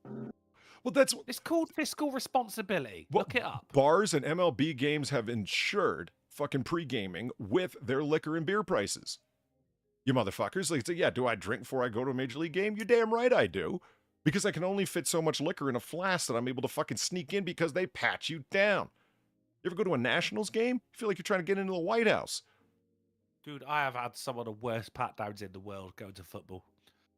Like you get if your coat's zipped up, they'll be like, "Can you unzip your coat?" Like, yeah, okay. Oh, you're not wearing a bombing vest. Okay, brilliant. Go on in. And so sometimes you'll get like patted down, but even when he's patted down by someone who's not getting paid enough, and he literally will just like stroke your arms and touch you on the waist and go, "All right, you're good." Like you Yeah, can they have don't give a shit. anything. He does not fucking care. But then guns ain't so much of a big issue here. Cat El Fistro, excellent name, by the way. Why not drink vodka? You know what? I saw a fucking security guard open a bottle of water to sniff it. To see if it was vodka. Well, that's. Are you guys security guards? Or people trying to ensure the profitability of the liquor sales? No, they're I fun. think it's little police. column A, little column profit. Yes. All right. This is okay. Abraham Lincoln statue vandalized within 48 hours of unveiling it in Kalamazoo. You've got a place called Kalamazoo. Damn right. And it's also an That sounds like asylum. such a fun place. The asylum? It's not. It's actually a nightmare. But it's like Kalamazoo sounds like where Pee Wee Herman grew up. You don't have a Kalamazoo? We do not. No. It's in Michigan, We've got because of course it is. We've got Slough. You can actually say sentences like the Michigander from Kalamazoo, which just my admittedly starts to God. sound a little Dr. Seussian. I'm rigid again. Somebody spray painted 38 Dakota Warrior on the base of the statue, permanently marring it, by the way. Who's this guy then? Well, that's just it. I thought it was somebody's graffiti tag, like their title, whoever the fuck. No, I mean the statue. Like, Abraham Lincoln, motherfucker. It says right there, Abraham Lincoln. Right. Okay, sorry. I didn't see that bit. He was 16th president of the United States. He was president during a little thing called the Civil War. Yeah, he's on the coins. Yeah, got it. Yeah. Big hat. Some people think he was a tyrant. Razorfist certainly does. Definitely had tyrannical leanings. He did things that were contra-constitutional, no question. Could he have went further? Yes. Did he go too far? Well, therein lies the debate. See, I'll tell you what threw me off here, Polly, is because it says Abraham Lincoln there, but you look at the statue and he's holding the hat instead of wearing it. And that's why I'm looking at it going, well, that ain't him. He's holding the hand instead of wearing it. Holding the hat. Oh. I mean, arguably the most recognizable thing about Abraham Lincoln. Now, when I went to America, I had the absolute pleasure of, in Washington, seeing that statue of him sat on the fucking chair, right? That big ass, absolutely fucking inspiring piece of artwork. There's nothing tyrannical about it. No, I mean, just as a statue, that shit is fucking gorgeous, man. It is. But you think Lincoln, you think stupid hat. I hear you. I think even Lincoln could still be alive now, and hey, he might still be, right? If Invincible's anything to go by. He's just wandering around without. He's like Clark Kent, but without the glasses. You just be like, well, that ain't Clark Kent, that's Superman. So this was his. Did the hat, or excuse me, the hat. did the statue disappoint you because he didn't have the hat on? No. think- He does have the hat on in the statue. The statue, mate, was fucking epic. It was wonderful to see. It was fantastic to actually be there. Awe-inspiring. Loved it. You know the one fucking on the Washington Monument, or next to the Washington Monument, rather. Down the way from it, yeah. Yeah. Oh, mate, amazing to actually be there, be in that fucking. I want to See, I don't understand this. Lincoln does not have the hat on in the Lincoln Memorial statue. He doesn't have a hat on. Does he not? No. You sure you saw it? Yeah, do you see what I'm doing though? Because in my mind now, I actually saw it, but even in my mind, he has the hat on. Yeah, I mean, fair enough. Yeah, you reconstructed your memory, but no, like I've been there many a time, man. It's not. You ain't got the hat on. Holy shit! Yeah. They'd have to build the building a bit taller if that were the case, I suppose. Yeah, they've got really high ceilings in there. Abraham Lincoln is that he could have died long before, and anyone put that hat on, they'd be like, "Oh look, there goes Abe." Yeah, off to free the slaves. I mean, I got a biased opinion. Personally, my favorite is the Washington Monument, but yeah, I'm biased. It's just one of the. It's like Hitler, the moustache. If you'd have shaved that off, no one would fucking recognize him. So See, Washington, you see, doesn't need a statue. It's got everything. It's tall as fuck. I mean, it's easily recognizable. It's Masonic, so inspiring conspiracy theories for years to come, and really getting under the right people's skin, which is hilarious in my mind. You can go up inside of it and see the entire fucking city, which is something I recommend you do. I don't know if you can do it anymore after the. I never went in it. When I went, it was when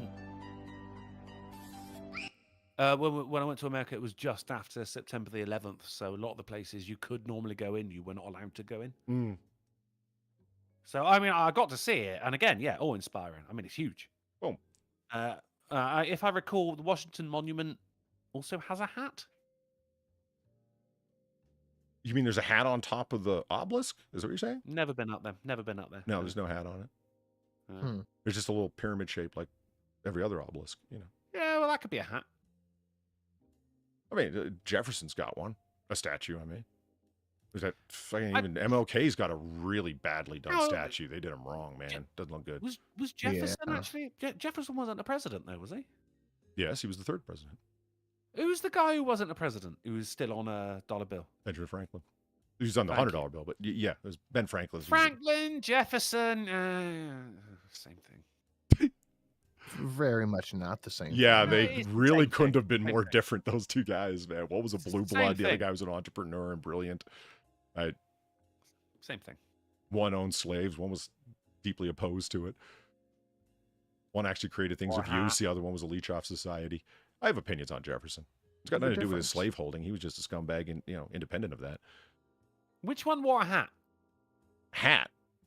Well, I think everybody did from time to time. It was a style at the time, along with the onion. Oh, I off the know, belt. but like, Like an all onion right, on the belt. like an onion on the belt. Echo, yeah. Which It's one? a cathedral echo. Which one is pictured wearing a hat? Lincoln.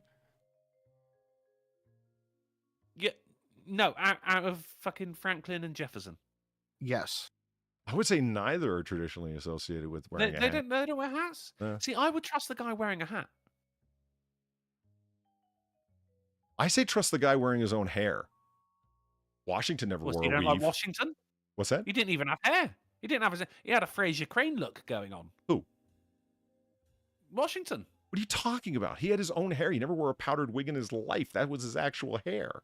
Yeah, but he had like a fucking Fraser Crane Shakespearean. I'm keeping it growing on the sides because I've not dealt with being bald yet. Kind of look. Your memory is fascinatingly faulty in a really entertaining way. What How are is you it my talking about? memory? I never met the man. What images are you referring to where fucking Washington is rocking a fucking skull cap like that? You call it a skull cap? Whatever the beanie fuck. on, bro. The Fraser Crane, fine. Where Wasn't he bald? No. Like he had the Larry David. Okay, I understand what you're saying. Like, it's okay. Well, he's not. I'm not saying that he was or wasn't in reality like that. I'm saying he wasn't, obviously. But you're claiming that in images he was. Like, which ones? Where the fuck have you ever seen that? Dollar bill. He ain't bald on the dollar bill. I haven't seen a dollar bill in a while. All right. The inning fish. He Thank you wasn't for the bald? No, the inning fish. Thank you. Okay. Somebody as virile as that, man. It's funny to say since he never had his own kids. Too virile. Yeah, he was too sperm virile just for smashed children. Through It the was- egg. Yeah. Martha's children from a previous marriage were enough for that guy. The inning fish, thank you for the $3. Howdy, gents. I'm a bit behind. I'm considering starting to do my leather work on a live stream. Lots.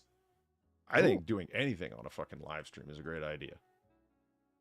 Like that kind of like tasks that you're going to do. Painting minis, like I keep saying I'm going to do and never get around to because I think nobody's going to want to see my half-ass painting. And people are like, man, that's not the point of it. The point is the discussion and the,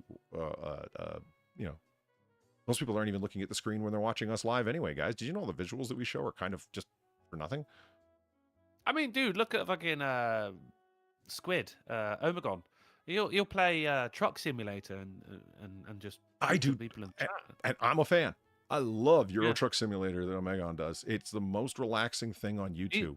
He's just lovely. Yeah. But whatever you do on stream, just don't ask people about American presidents' hats. Because it really gets under Or people's if it skin. snows in winter in Britain. Of course it fucking snows. I don't know. Where I'm mostly getting that from is that the visuals are wasted. I don't really think they're wasted. I like doing the visuals. I like the fucking sitting room we have. I like Sinatra's bar, etc.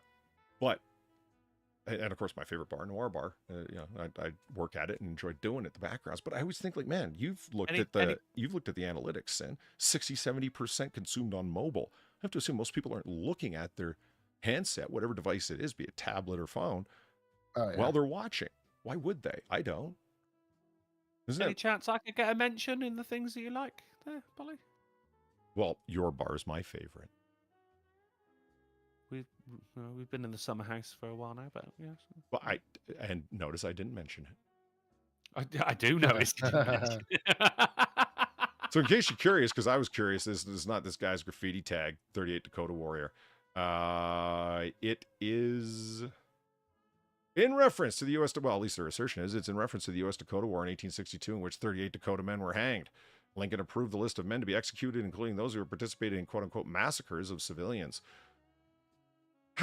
Okay, so people that massacred civilians shouldn't be hanged because, they're from the Dakota Nation or something. I mean, it seems fair, doesn't it? Really, like you massacred people, you get hanged, as according to the Times. I don't really see the issue here. Well, somebody's got to fucking bug up their ass about whatever the fucking go. About Lincoln. Yeah, remember when Fuck. the evil orange man said, if you allow him to take down Confederate generals' statues, next is going to be Jefferson and Washington. And he said them as the extreme examples. What did it take, 6 months before Washington statues took that long. Yeah, he wasn't. Again, the strange orange man said it, so it's a ridiculous thing until it actually happens. And I'm not saying he's prophetic. I'm saying he was saying, like you said, surprised it took that long. Yeah, that was the obvious thing. Of course you're going to go after fucking Washington. But look, it really did permanently mar it because it was painted in red and it's sunk into the lettering that's exposed underneath the shiny marble surface. And so, yeah, fucked it. Well done, assholes. You can get a fixer makes and we'll just be able to redo that. I guess I can recarve them at the most extreme, or bring in somebody who actually knows what they're doing instead of a guy with a slop bucket. Well, it's not a case of recarving it. It would be, a fixer mason would know more about it. I was into stonemasonry a very, very long time ago, but I wanted to be a banker mason, not a fixer mason, which I thought was where the money is. But then this is before people started defacing statues, and now fixer mason is where it's at. Now, as a story related, if only because of the time period, West Point historians were baffled when a time capsule from the time when Robert E. Lee was a cassette turned out to be basically empty inside. It wasn't basically empty inside. It was fucking empty. Except for some dust. It's like a Capone's safe all over You again. nailed it. This guy looks nothing like Geraldo Rivera. I'm so disappointed. And the worst part of it is the live stream aspect of it. You guys really live streamed the opening of it, not knowing what was in there, expecting it to be full of historical treasures? Well, what did they think it was gonna be? A time capsule full of historical treasures. But what if it was empty? What if it was like AIDS? No one's found out yet. What was that? You breaking up for you too? Yeah, big time. You went warbly there, dude. What if it wasn't empty? What if it was full of AIDS? Yeah, it's still warble. Yeah. It was found right there. Inside the support base for a statue that's been there for 194 years, if memory serves, for a long ass fucking time. And because it was positioned as such inside of there, like really obviously around a statue, that it was going to be there for a long time, that's what led them to guess that it was a time capsule, as cadets apparently often do. It was Thaddeus Kowadibziko, a Revolutionary War patriot on West Point's campus. They were conducting renovations, and that's when they found it. It's been inside that monument since 1828. And so it's basically empty. Why they keep saying it's basically empty is because I think maybe it wasn't empty. It had something organic inside of it, and that accounts for the dust that they found inside, like a couple tablespoons full of dust. And whatever was in there that was organic has deteriorated that badly. They didn't expect that anyone was going to have to wait so long to open it. I'm like, so what? Stored a mouse in there? I don't. Some leaves? Anyway. Who knows? Bad fail trying to do it on a live stream. Should have opened it beforehand and then done a live reveal if there was anything in there. That kind of was a setup, unfortunately. I mean, I get the historical excitement. I found it interesting. A time capsule from time when Robert E. Lee was a cadet. You gotta be kidding me. That's cool. Robert E. Lee. In my right ear! Oh, right in my ear. Oh. Oops. You pulled a sin. Yeah, I keep forgetting how sensitive my mic can be with the vape rubbing incident. Last night, Valine, mid-sentence, stops to yell at me, "What are you chewing?" And I'm like, oh, ice. Sorry. $4 movie ticket mayhem leads to security changes at Moreno Valley Mall. Sin, this one's for you, buddy. Huh. The youths. Oh, I think I saw this one. Yeah. This is great. Brawl takes hold of the night. I didn't realize the kids went to the malls anymore. I thought that was available sometimes. I thought that was a boomer thing, but I don't know. They're going to the mall attracted by $4 movie tickets, and some youths of no particular variety, mind you, said. Yeah, very specific, nondescript youths. Yeah. So the youths who were they couldn't be more vague, right? It just, great. The youths were drawn by $4 movie tickets now have to have additional stipulations fulfilled before they're allowed to enter the mall, either on weekends or past 5 p.m., which include wearing a identification with their name and contact information on an always visible lanyard. Fuck. Okay. That's interesting. Like, fuck.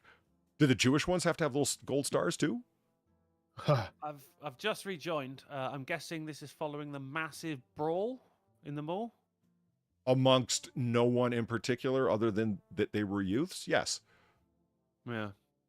It's I mean, Sin, what do you think, man? I think that this is a good deterrent if you're going to be responsible for your actions, but are they actually going to hold them responsible for what happens, or are they just going to go, it's fine?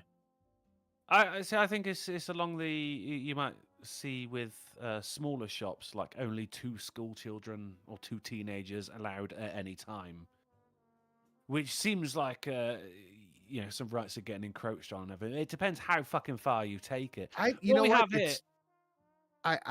don't know, because the mall property private versus public thing has been a debate for a while. Mm-hmm. Yeah. So I'm pretty ambivalent on that, but I do think that this is a good deterrent, at least. You at least need a deterrent, because this is shown that. I mean, this is a group of people who believe that they can get away with anything, and they were not wrong. They did get away with it. I agree, and I don't know if the deterrent. So I'm not really convinced that it's a deterrent. I think it's about identification of them after that happens. It seems very reactionary to me. With your name and contact information visible at all times, why would you do that? But that will deter people from coming in and having like massive brawls if they know that they are not going to get away. I mean, that is they know that they're going to get identified in that way. Yeah. They are literally deterred. But my thinking on it is, it's like, them little bastards don't spend money anyway. Has to be the thinking, lest they would not do it if it was going to deeply impact their bottom line.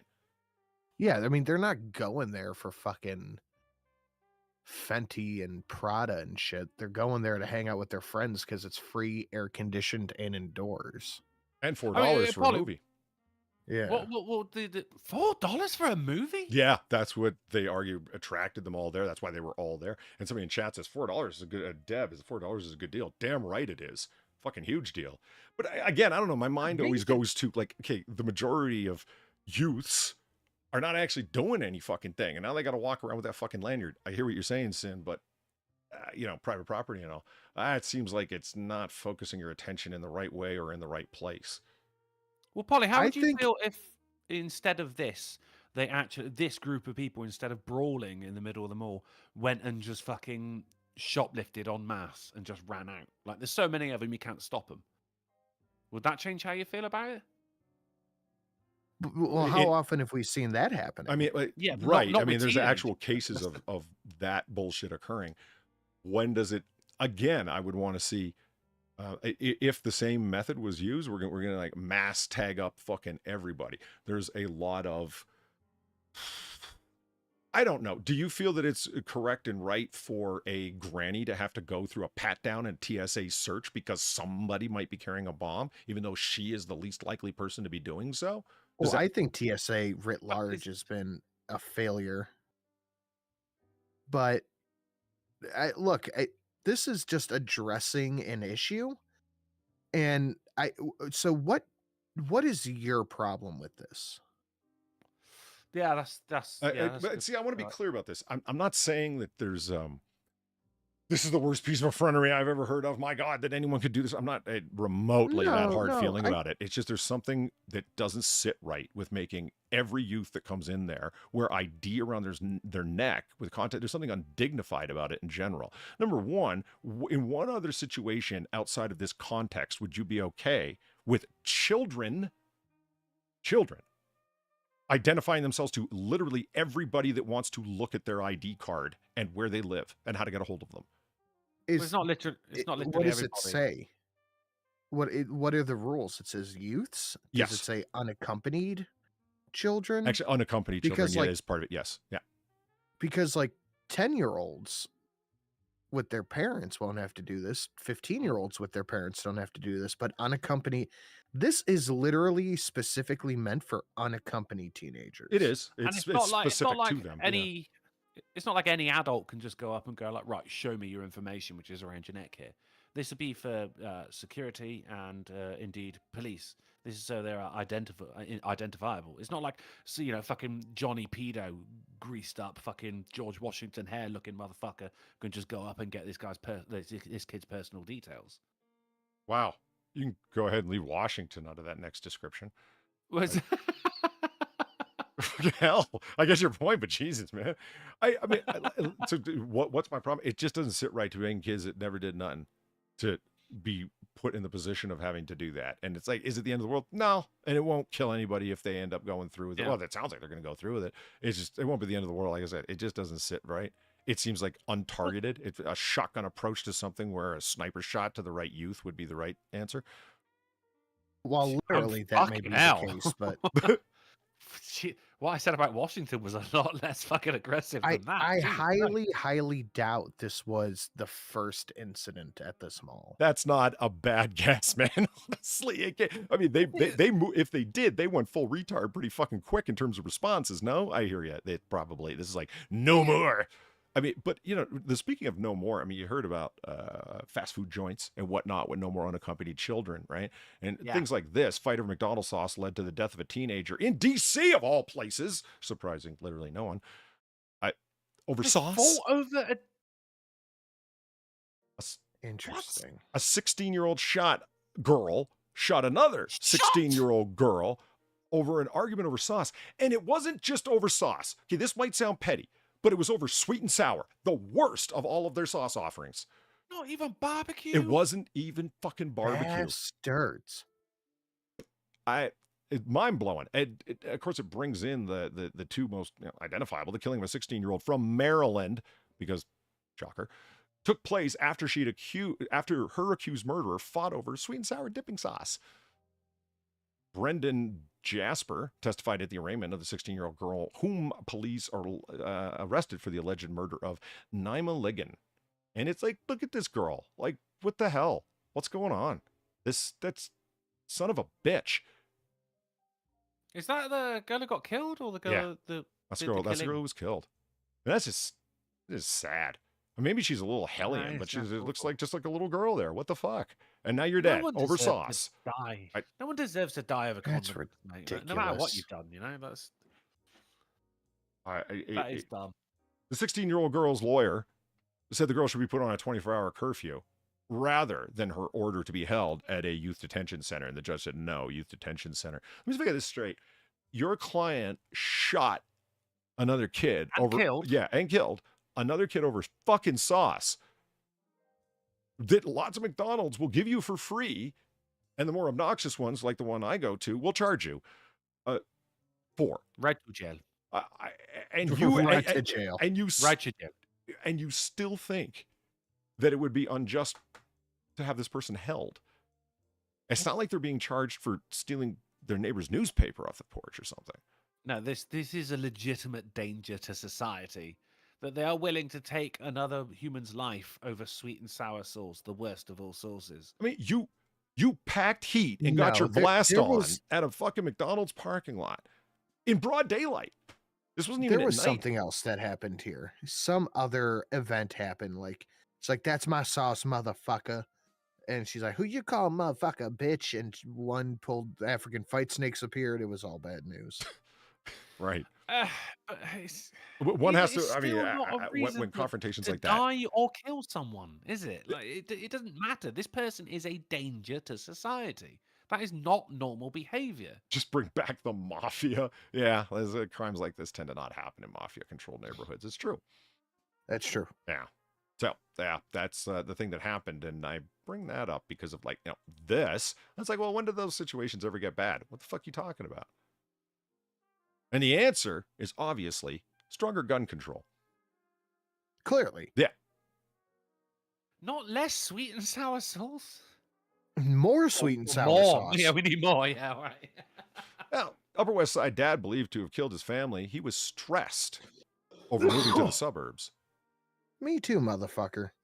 That was and is his reported explanation for why he wiped his whole family and 2 children under 2 out.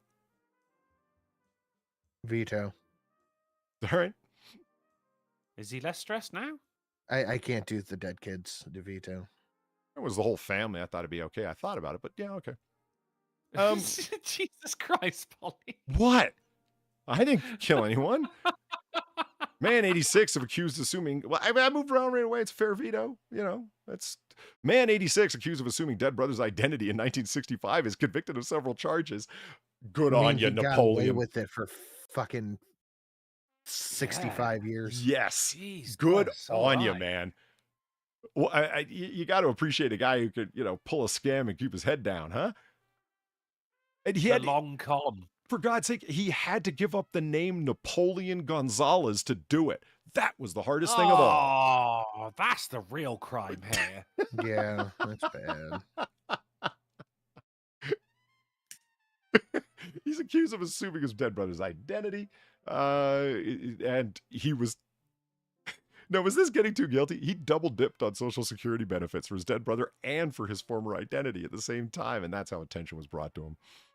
Oh, okay. So you got greedy. Yeah.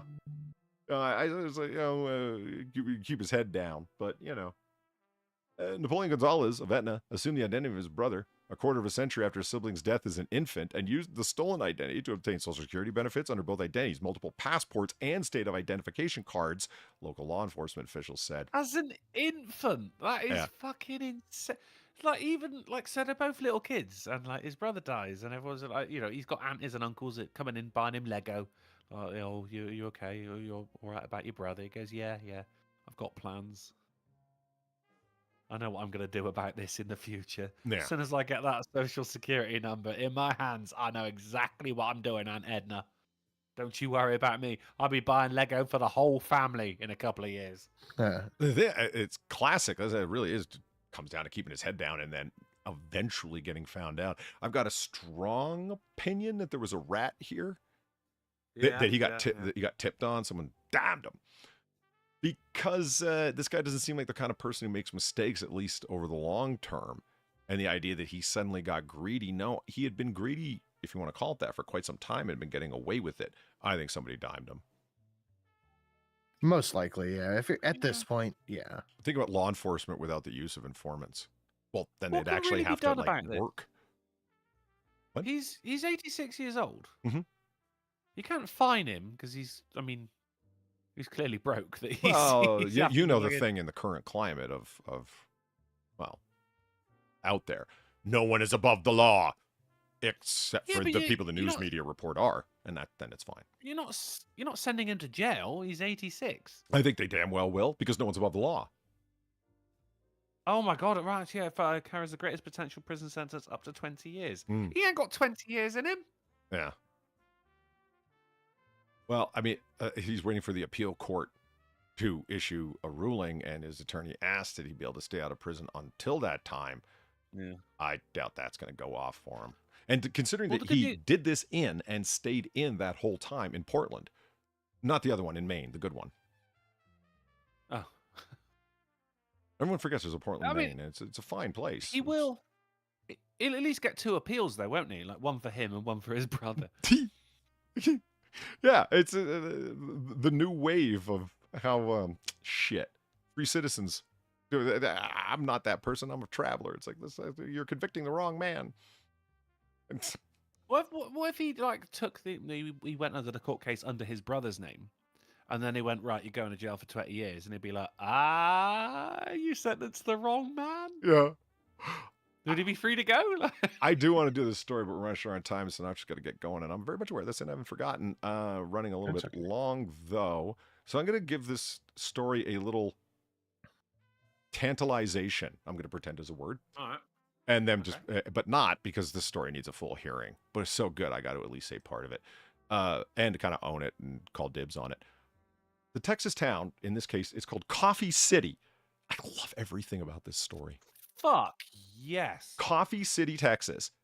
Population 249, has over 50 police officers amongst that 249 persons. How many of them are residents?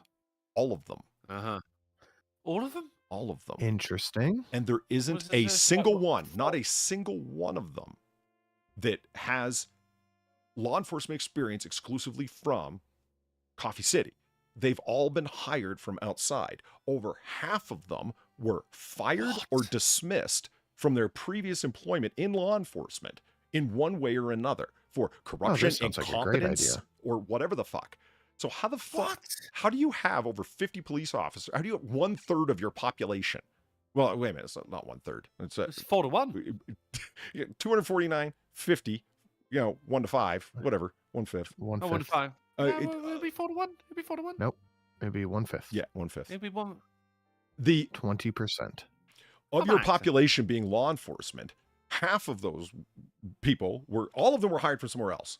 None of them are locals. And of them, half of them were fired from another law enforcement job for either gross incompetence or corruption. Yes. And they have over $1 million a year in fines being handed out in a place that only has a population of 249 people. There's answers to all those questions, and every bit of it is entertaining as fuck. Why are those 200 people still living there?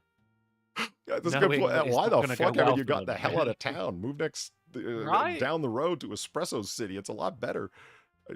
This is basically like the fucking Epstein Island for fucking corrupt police. Like, well, why are you even still there? Move on before you get fucking found for a murder you did not commit. Right? I hate this so much about news sites, guys. This is what I'm talking about. My blocker isn't working anymore on this browser. Like, this shit comes up. This is unrelated to the story. It's just because I had the story open for a while. So it auto starts playing a video. So these two big fat neckbeard sports fans are sitting there babbling on about God knows whatever the fuck, but their views are through the roof. You know why? Because every time somebody clicks on this story, this bullshit starts fucking playing. But that is clearly Sinatra on the left. Why would you call him that? No.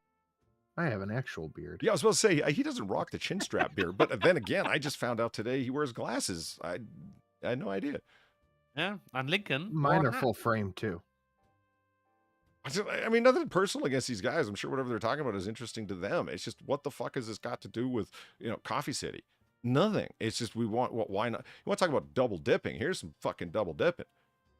Motherfuckers. Dude, I really, really wanted to live in Coffee City until you told me how many corrupt cops lived there. Yeah, have you ever heard of a place more enticing on the surface, but less enticing with detail? T-Town. Yeah, T-Tech Village. T-Town in All right, moving on Derby. to the titular article. Boom. Unable to crack safe during English. Unable to crack safe during Philly Wendy's heist. Robbers fire 4 shots at it. Oh, I bet that went well. Wow. That was their attempt to get it open.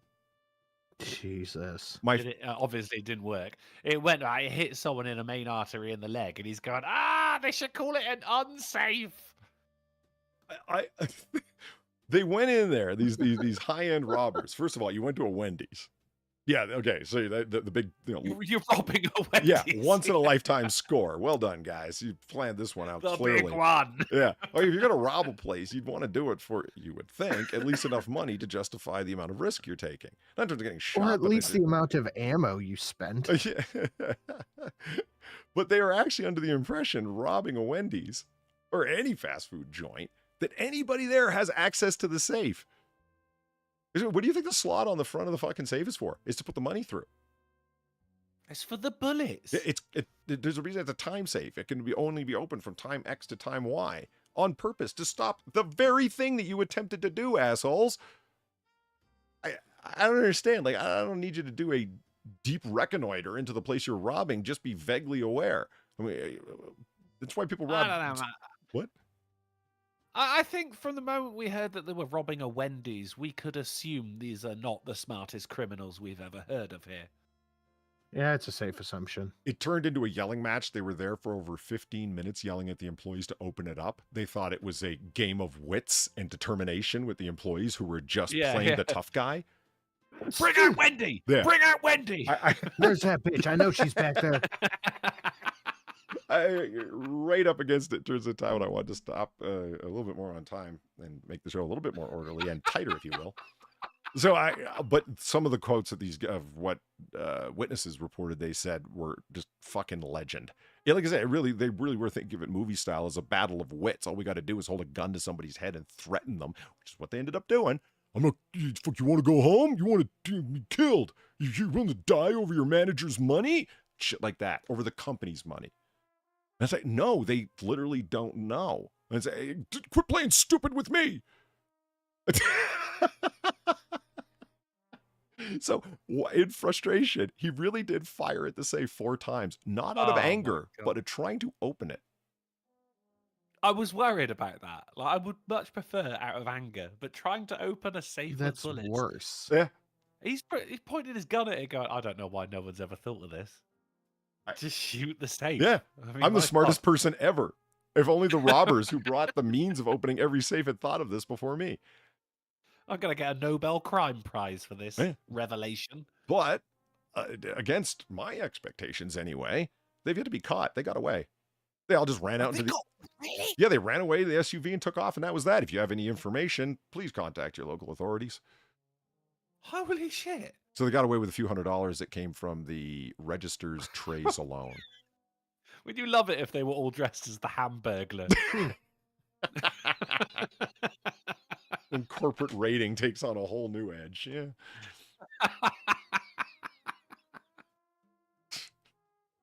Holy shit. So in the last few minutes here, moments, whichever, yeah, we can answer a couple of questions if anybody has them while we wrap things up. And speaking of wrapping things up, Drunkle, how's the video gameage looking and doing?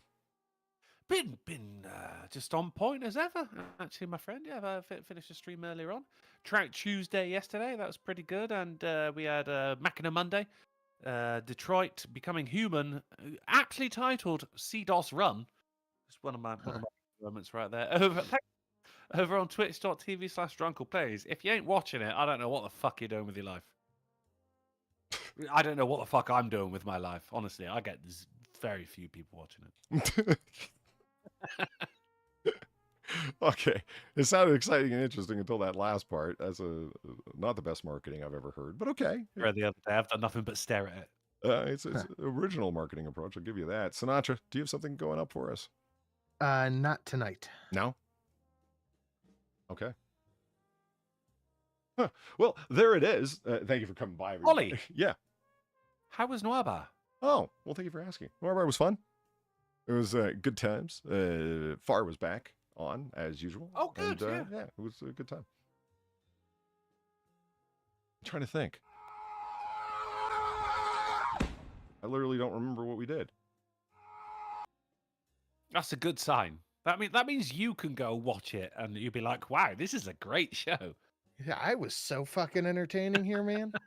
Who is this Polly guy? Yeah. Oh my God. I remember there was something, there was a part that occurred, and I remember the timestamp, strangely, that I was supposed to edit out because I really shouldn't have said that. We all know what you said. Well, we all know what picture you showed. Why is my channel still up if it was that picture? It was the turkey, man. You showed the turkey. Shadowcat, thank you for the $4. Sad news as Arlene Sorkin. Oh no. What happened to Arlene Sorkin? Inspiration for the creation, the original voice of the actress for Harley Quinn, of course, in Batman the Animated Series, has passed away at 67. Wow. Oh, 67, man. That's They way ain't too even young. old. And if you know Batman the Animated Series or anything like that, like, yeah, she's integral to what the character is like. I mean, I remember all this from Quiz because he's such a super fan of Batman the Animated Series. I'm a fan as well, but not on the level that he is. She inspired the look from a different role that she played on a daytime soap opera when she was dressed up as a clown, a Harlequin clown of sorts. And of course was the voice actress for it. It set the tone for the way everyone else was going to perform it. That's sad that she passed away. Yeah. You know, like, unlike other actresses who played Harley Quinn, she actually contributed to the character. Well, it sounds like she more made it than anything. You know, this is the first iteration of Harley Quinn on the screen. Yeah, in collaboratively, absolutely. Was got together with the creators of the show and you know, worked some magic and created a really memorable character. How often do you see an animated character take on that amount of substance? You know what I mean? Where they're in other media and so on and so forth. Yeah, that's awesome. Unfortunately, we're at that point of time when we're losing some truly great and inspiring people. And Godspeed, Arlene Sorkin. You were one of Yeah. the great ones. Up to the pudding in the sky. So on that note, I'd like to thank everybody for their generous donations. And if you can't handle waiting for the next AAA, you're probably going to want to know where the next one is. Then you can wait with bated breath. Drunkle, where would that be? That would be on the Silent Sin channel on Friday at 10:30 p.m. GMT, 5:30 p.m. EST, 4:30 Central, and 5:30 a.m. on Christmas Island, Pollybobs. There you go. Wonderful. Yeah, I'll be there. You should be there because it's going to be a good time. Snapping like that. I'll be there. On that note, thank you again, everybody, and I hope you have a good night. See you then. Laters. Later.